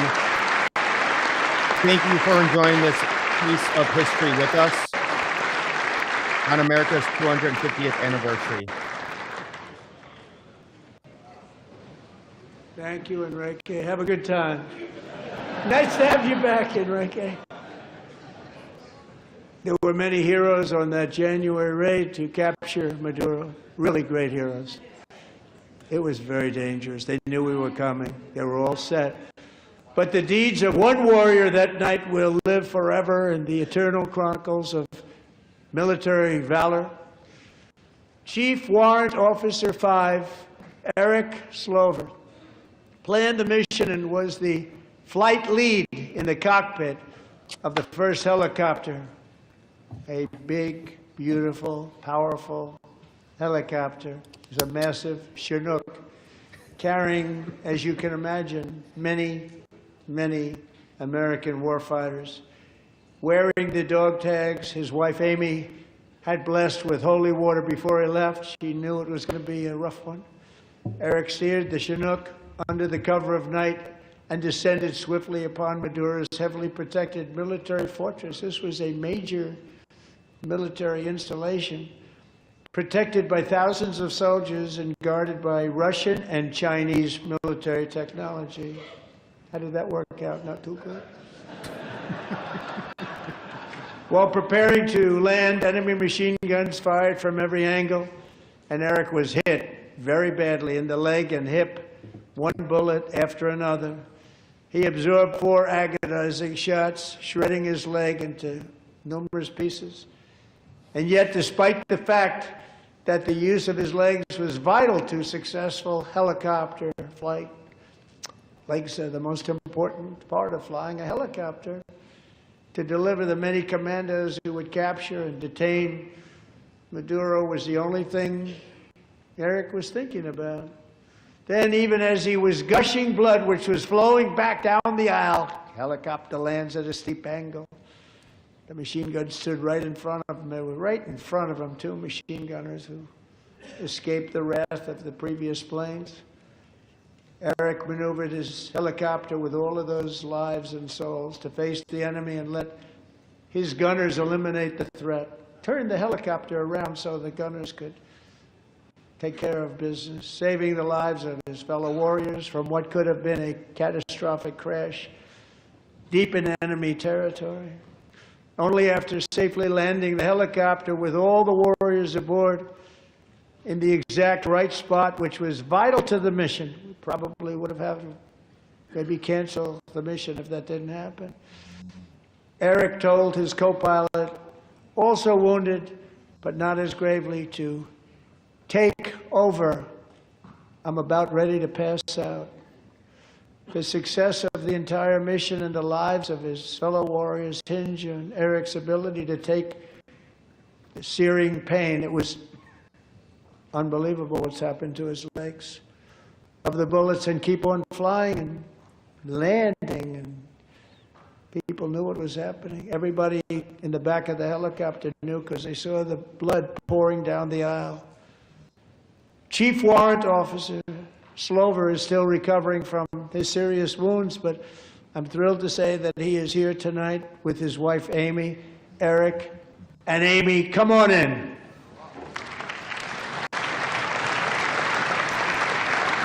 I think there's going to be a movie one day about what they did. Oh, of course. I mean, they did one for Black Hawk Down. Yeah. That is a beast. He looks like a Marvel character. I know, right? Holy Captain crap. America. Right. Makes Captain America look like a wimp.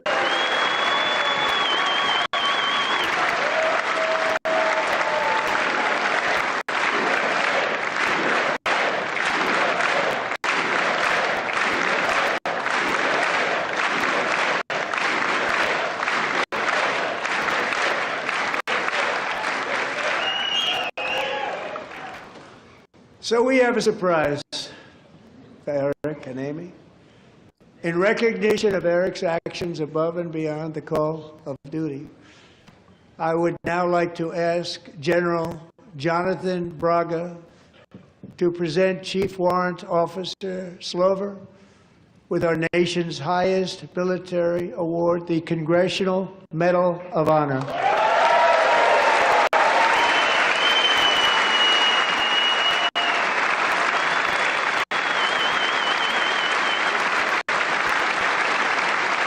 Shout out to all our military and veterans. Thank you for your service. I can't even imagine what you guys have gone through.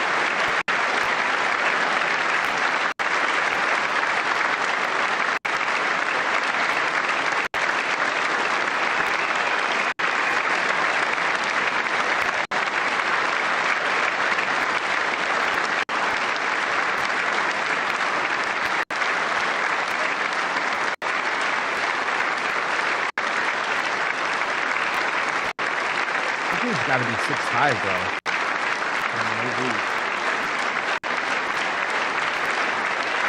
Make him the next G.I. Joe. Yeah. Make an AI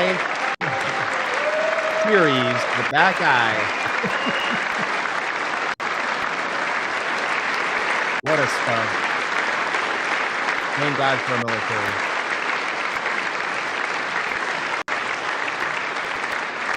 Well, thank you very much, Eric and Amy. Great to get to know you. I met with them and with a lot of their fellow warriors at Fort Bragg recently. You notice the name Fort Bragg. We have it back. We brought it back. We won the First World War with it, the Second World War with it, and then they decided to change the name. So we changed it back. Everybody wanted to change back, too. And 10 of Eric's fellow warriors from that incredible night of victory will also be receiving medals at a private ceremony that will soon be held at the White House. And Eric will be there. Thank you.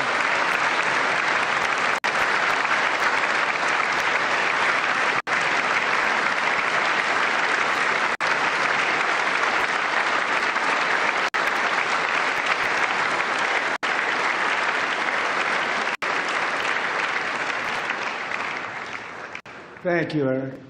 That's a big one. Tonight we've celebrated many truly extraordinary American patriots, but there is one last living legend to honor before we go. He is one more heroic American aviator, Navy fighter pilot. Royce Williams served in World War II, Korea, Vietnam, flying more than 220 missions. In the skies over Korea in 1952, Royce was in the dogfight of a lifetime, legendary dogfight. Flying through blizzard conditions, his squadron was ambushed by 7 Soviet fighter planes. It was his first aerial combat of the war, and despite being massively outnumbered and outgunned, Royce led the takedown of 4 enemy jets and almost destroyed the others, vanquishing his adversaries while taking 263 bullets to his own plane and being seriously hurt. His story was secret for over 50 years. He didn't even want to tell his wife, but the legend grew and grew. But tonight, at 100 years old, this brave Navy captain is finally getting the recognition he deserves. He was a legend long before this evening. Royce, please stand up, and I will ask the First Lady of the United States to present Captain Royce Williams with his Congressional Medal of Honor. Wow. Royce Williams, ladies and gentlemen. Can you imagine that, Mims? He fought in World War II, Right. Korea, Yeah. and Vietnam. That's crazy. Royce is the top G. 100 years Holy old. cow. 100-year-old man right there.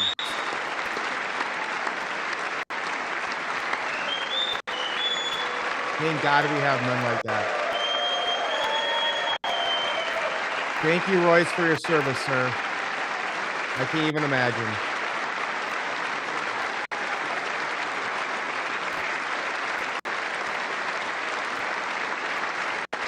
Not being able to call people for 50 years because it was like classified.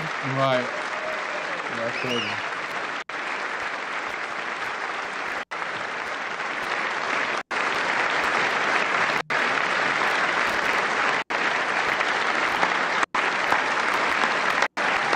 How that World War II generation goes. You just don't make them like that anymore.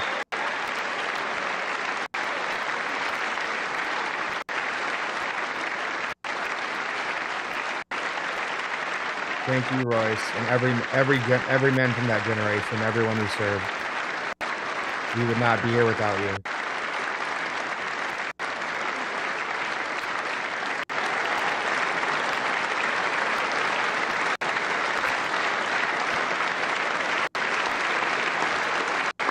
Also, shout out to Bob. You know who you are, Bob.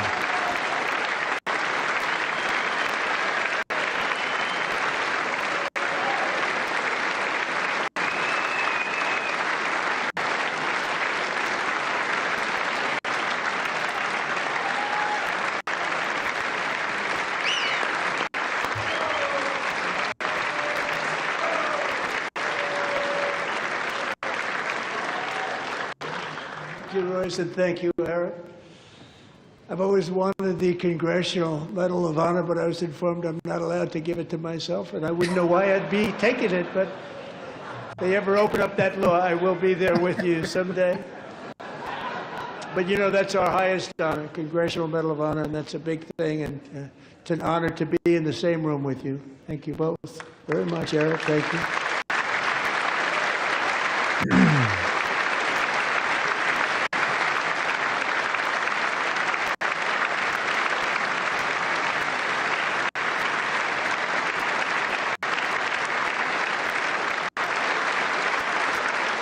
Thank you. 250 years is a long time in the life of a nation, but in another sense, it's really a mere moment in the eye of history. Two of the gentlemen we met in the gallery this evening took their first breaths 1 century ago, 100 years before that, on July 4th, 1826, the author of the Declaration of Independence, brilliant, Thomas Jefferson drew his last breath. Just a single long human lifespan separates the giants who declared and won our independence from the heroes who stand among us tonight. Everything our nation has done, everything we have achieved, has been the work of those few great lifetimes. In those brief chapters, Americans built this nation from 13 humble colonies into the pinnacle of human civilization and human freedom, the strongest, wealthiest, most powerful, most successful nation in all of history. Americans ventured out across the daunting and dangerous continent. We carved paths through an unforgiving wilderness, settled a boundless frontier, and tamed the beautiful but very, very dangerous Wild West. From empty marshes and wide open plains, we raised up the world's greatest cities. Together we mastered the world's mightiest industries, shattered history's monstrous tyrannies, and we liberated millions from the chains of fascism, communism, oppression, and terror. Americans lifted humanity into the skies on the wings of aluminum and steel, and then we launched mankind into the stars on rockets powered by sheer American will and unyielding American pride. We wired the globe with our ingenuity. We captivated the planet with American culture. And now we are pioneering the next great American breakthroughs that will change the entire world. All of this and so much more is the enduring legacy, unmatched glory of the hard-working patriots who built and defended this country and who still carry the hopes and freedoms on all of humanity's backs. For years they were forgotten, betrayed, and cast aside. But that great betrayal is over, and they will never be forgotten again. Because when the world needs courage, daring, vision, and inspiration, it is still turning to America.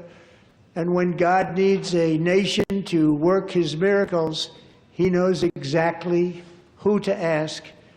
There is no challenge Americans cannot overcome, no frontier too vast for us to conquer, no dream too bold for us to chase, no horizon too distant for us to claim.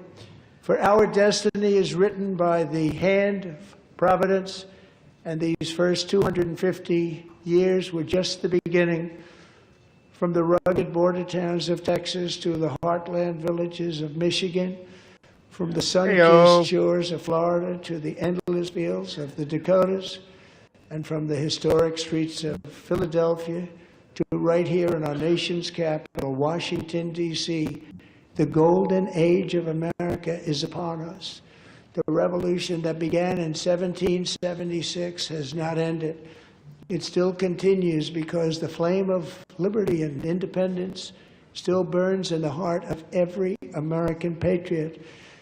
And our future will be bigger, better, brighter, bolder, and more glorious than ever before. Thank you, God bless you, and God bless America. Woo!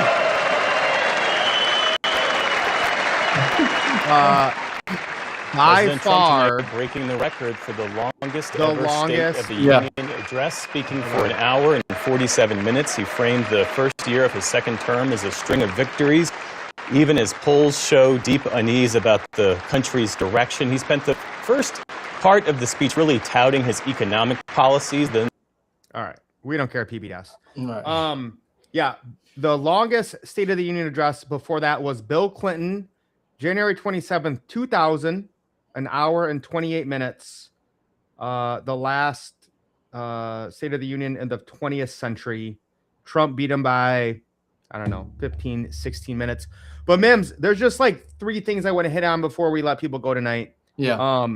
Number one, we haven't really talked about this too much, but can you give me any insight or things you've seen on the ground? You're so close to DC. Yeah. Because I've heard DC crime is almost non-existent now. Do you have anything you're seeing from down there, or you've heard from people, or what's the feel in the DMV area? Well, I can only speak for myself, but prior to Trump's crackdown, every year they come out here and they start robbing, stealing in people's cars, stealing all kind of stuff. They even hit my car up a couple of times. Yeah, I remember that. Oh yeah. Nothing since Trump's been in. And yeah, it's been quieter. It's definitely been quieter. It's true. The crime is down. The crime is down for real. Yeah, the numbers I've seen are crazy. I mean, just being wiped out. Yeah. With us, we usually go into like economic stuff, right? And I don't care where you're at, guys, Democrat, Republican, whatever. I want you to give tariffs an open mind. Okay. I come from a libertarian background, and a lot of libertarians are against tariffs. And when Trump started to run and was talking about tariffs, I thought he was wrong. Like in 2016, I was like, no, tariffs are bad. I believe in free trade. And I literally read like an entire white paper put out by his economic advisors. And I did a deep dive. And I realized there is no such thing as free trade. Like once you understand what VAT taxes are, once you understand the other tariffs have on us, if we can't make anything here, we can't survive as a country. So I think if anyone honestly look at tariffs, I don't care if Obama pushed tariffs, I would have been for them. Guys, and Mims, I'll let you go in on this, right? Before 1913, before we got the income tax and the Federal Reserve, our entire country ran off of tariffs, and somehow we became the #1 superpower in the world. So anything you want to add with just coming to tariffs and versus the income tax? I take tariffs all day versus the income tax from the Fed. Am I crazy, bro? No, not at all. I mean, when Trump says "Make America Great," that's what I interpreted as making America great. Before we had income tax, it was the country was supposed to be ran off the tariffs. We weren't supposed to be taxing the people to death. We weren't supposed to be paying a private central bank to issue our money and then pay them interest, and then thus enslaving ourselves in debt and interest. And that's why we've seen a lot of the price inflation and crises we're seeing now. But no, I agree with you 100%. The income tax was something that was supposed to be temporary, so they said, and obviously it hasn't been. Right. But no, the American people were never supposed to pay income tax. Nope. We have a private central bank. The public enemy #1 is the Federal Reserve, and 1913 was their inception. In 1914, we had the income tax, and it's been the worst thing that could have happened to this country. One of the things, or to the people, here is the income tax. It confiscated our wealth, and that was the #1 purpose of the Federal Reserve and central banks, to confiscate the wealth of this nation. So when I hear Trump say we're bringing the tariffs in and we're going to cut people's taxes and get rid of income tax, that's helping everybody. I don't care if you're a Democrat, Republican, old, young, black, white. Keep your money, and then we need to return to sound money. We need to return to a better monetary system, and that's what Trump is getting us into with blockchain technology and return of gold and silver. That's real money. Constitutional money is gold and silver. The Federal Reserve note is not money. Okay, it's a unit of debt that they charge us interest on. Just out of nowhere, out of nothing, interest out of nothing. So, this is something that people are waking up to. I get excited for the solution because we could talk about the problem all day, but we need real money, sound money, gold and silver. We need to marry that with the blockchain, and we need to get rid of the debt-based fiat model, the Federal Reserve, and the Federal Reserve note. No, 100%. The last thing, just my overall impression. The last few times we have covered Trump's State of the Union, I was very critical of him. To me, this was the best one he's done. Yes, it was long, but I felt as if he didn't attack the Democrats and he didn't get into the weeds of the details of this number and that number. I felt like he just gave a really good picture of where America's at, how he thinks he's helped us move forward and get better. And he just kind of was like, these people are crazy. And I'm not even going to bring up what he talked about, but he's kind of right. Like, literally, guys, if you're a Democrat or on the left, go and look at what Obama said or Bill Clinton or anyone in the 2010s. Like, this Democrat Party is just so far gone. I don't even know what to do with them. Right? So, again, we love everyone. We're here to bring people together and help everyone. But like, I thought it was a great State of the Union. Mims, any input you want to add? And then I got one more thing before we check out.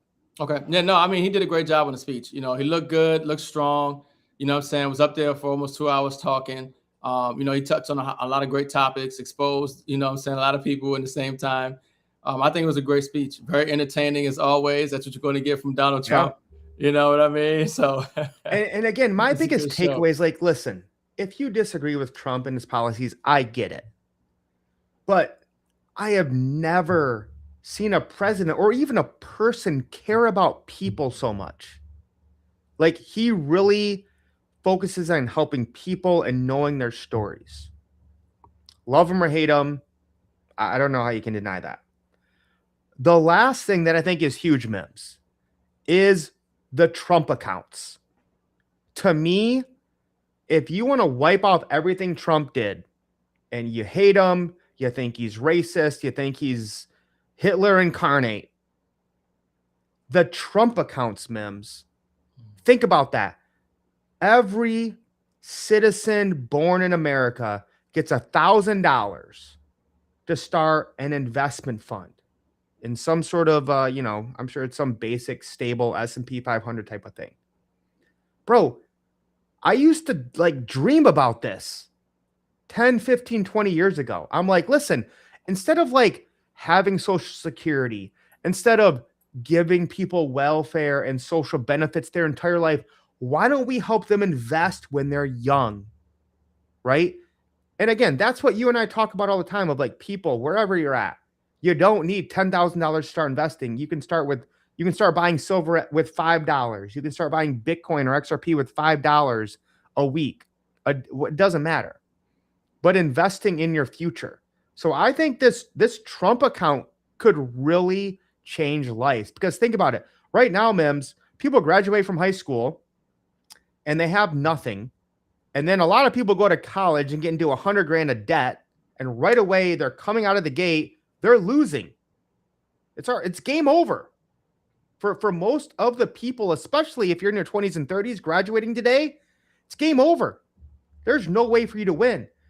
Now with the Trump accounts, imagine you graduate from high school and you have $100,000, $200,000 to do what you want. Start your own business, right? Invest in whatever that you want versus starting negative. So, I mean, to me, this is the best thing ever. And I talked about this, when you would like dream with friends of like, well, what would really help people? I'm like, why don't we give them their own capital, right? Give them an investment they can grow with as they grow up. Yeah, that's a no-brainer. I don't see how anybody could be mad or upset or opposed to that. It just makes sense. It's just smarter. And obviously, with the rule of 72 and being able to start early is where it matters. Starting early, investing early. So no, obviously that's a great program, a great initiative. And it's going to be bear a lot of fruit as it continues, throughout the decades. And so now here's my only thing, Mims, is I say we give every baby born in America 1 ounce of silver. That's it. You all start with 1 ounce of silver, maybe a gram of gold.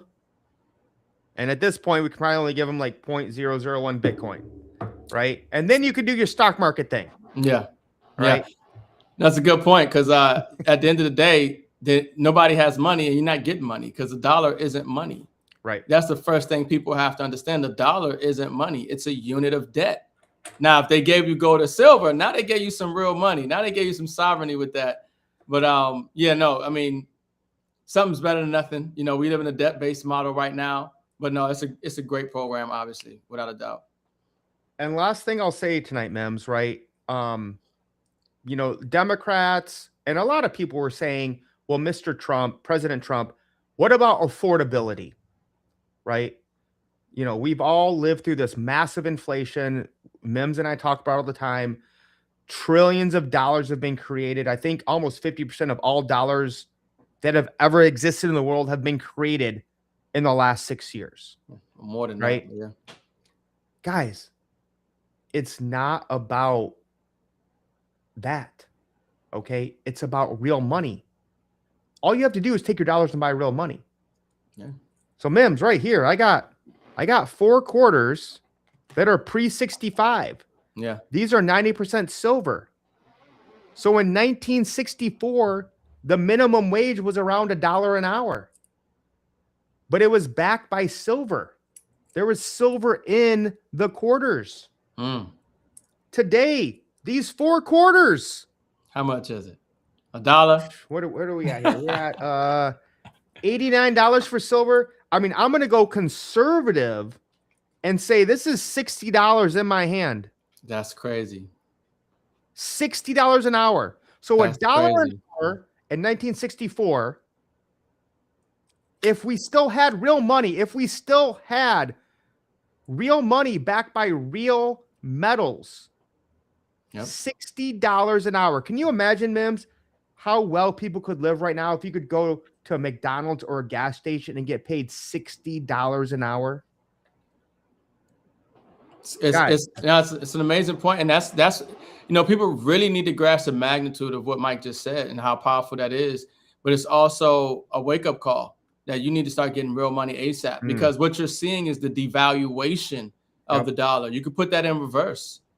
You understand? But the dollar just don't buy you what it used to. It's losing status and credibility across the globe. So that's why we continue to stack gold, whether it's some gold notes, whether it's, Mike showing the silver, we show the silver, but this is what you want to have right now, because we're in the greatest reset, the great reset, that great economic reset. We're in the largest wealth transfer ever in history. And a lot of people, they get distracted with so many different things that you got to find the real root, and you follow back to everything, go back to the money system.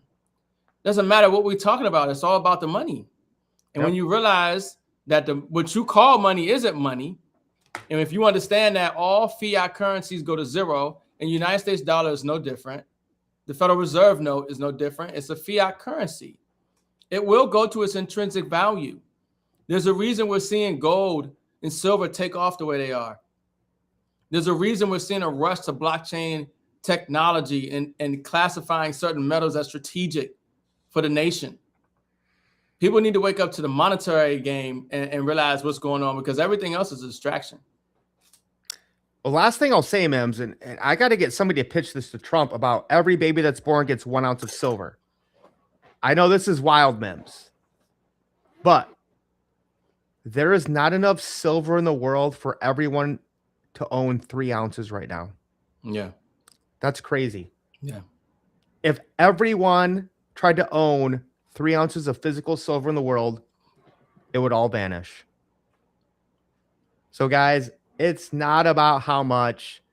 It's getting started and being consistent. Get real money. Last thing, Mims, I just want to stress to people, let's unite. Let's love each other. Let's see what we can agree on and make America a better place. Make America great again. And get rid of these central banks, right? With the Epstein stuff coming out, we know who the evil people are. It's not the Democrats. It's not the Republicans. It's the overlords. We probably don't even know their names, right? That are controlling us with the food and the media. So let's just turn them off, unite as people, and win. Take the red pill. Mims, last words. Clank it. Phenomenal show tonight, folks. Listen, we just documenting this stuff, man. Yep. I mean, we documenting the greatest reset ever in monetary history. This is the most significant time period ever. It will be studied, debated, talked about for centuries to come. Your children's children are going to be studying and learn about these times that we're alive in right now. And they either going to know your name or they won't. And it's going to come down to the things that you do, the assets that you acquire, and the skills that you have. So tap in, folks. Great show tonight. Get real money. Amazing, guys. I love what you said there, Mims. Like, just documenting history. The fact that we got to live stream, and like, I almost want to download this and put it on like a flash drive or something where, like, no matter what happens with the crazy world, I can like give this to my kids and be like, listen, I watched the 2026 State of the Union, the longest State of the Union in the world. Here's my thoughts. Here's what's going on. Guys, get plugged in, pay attention. Let's unite and love each other and just completely change this world for the better. We'll see you guys next week. Lace up. We are wealthy. God bless America. Amen. God bless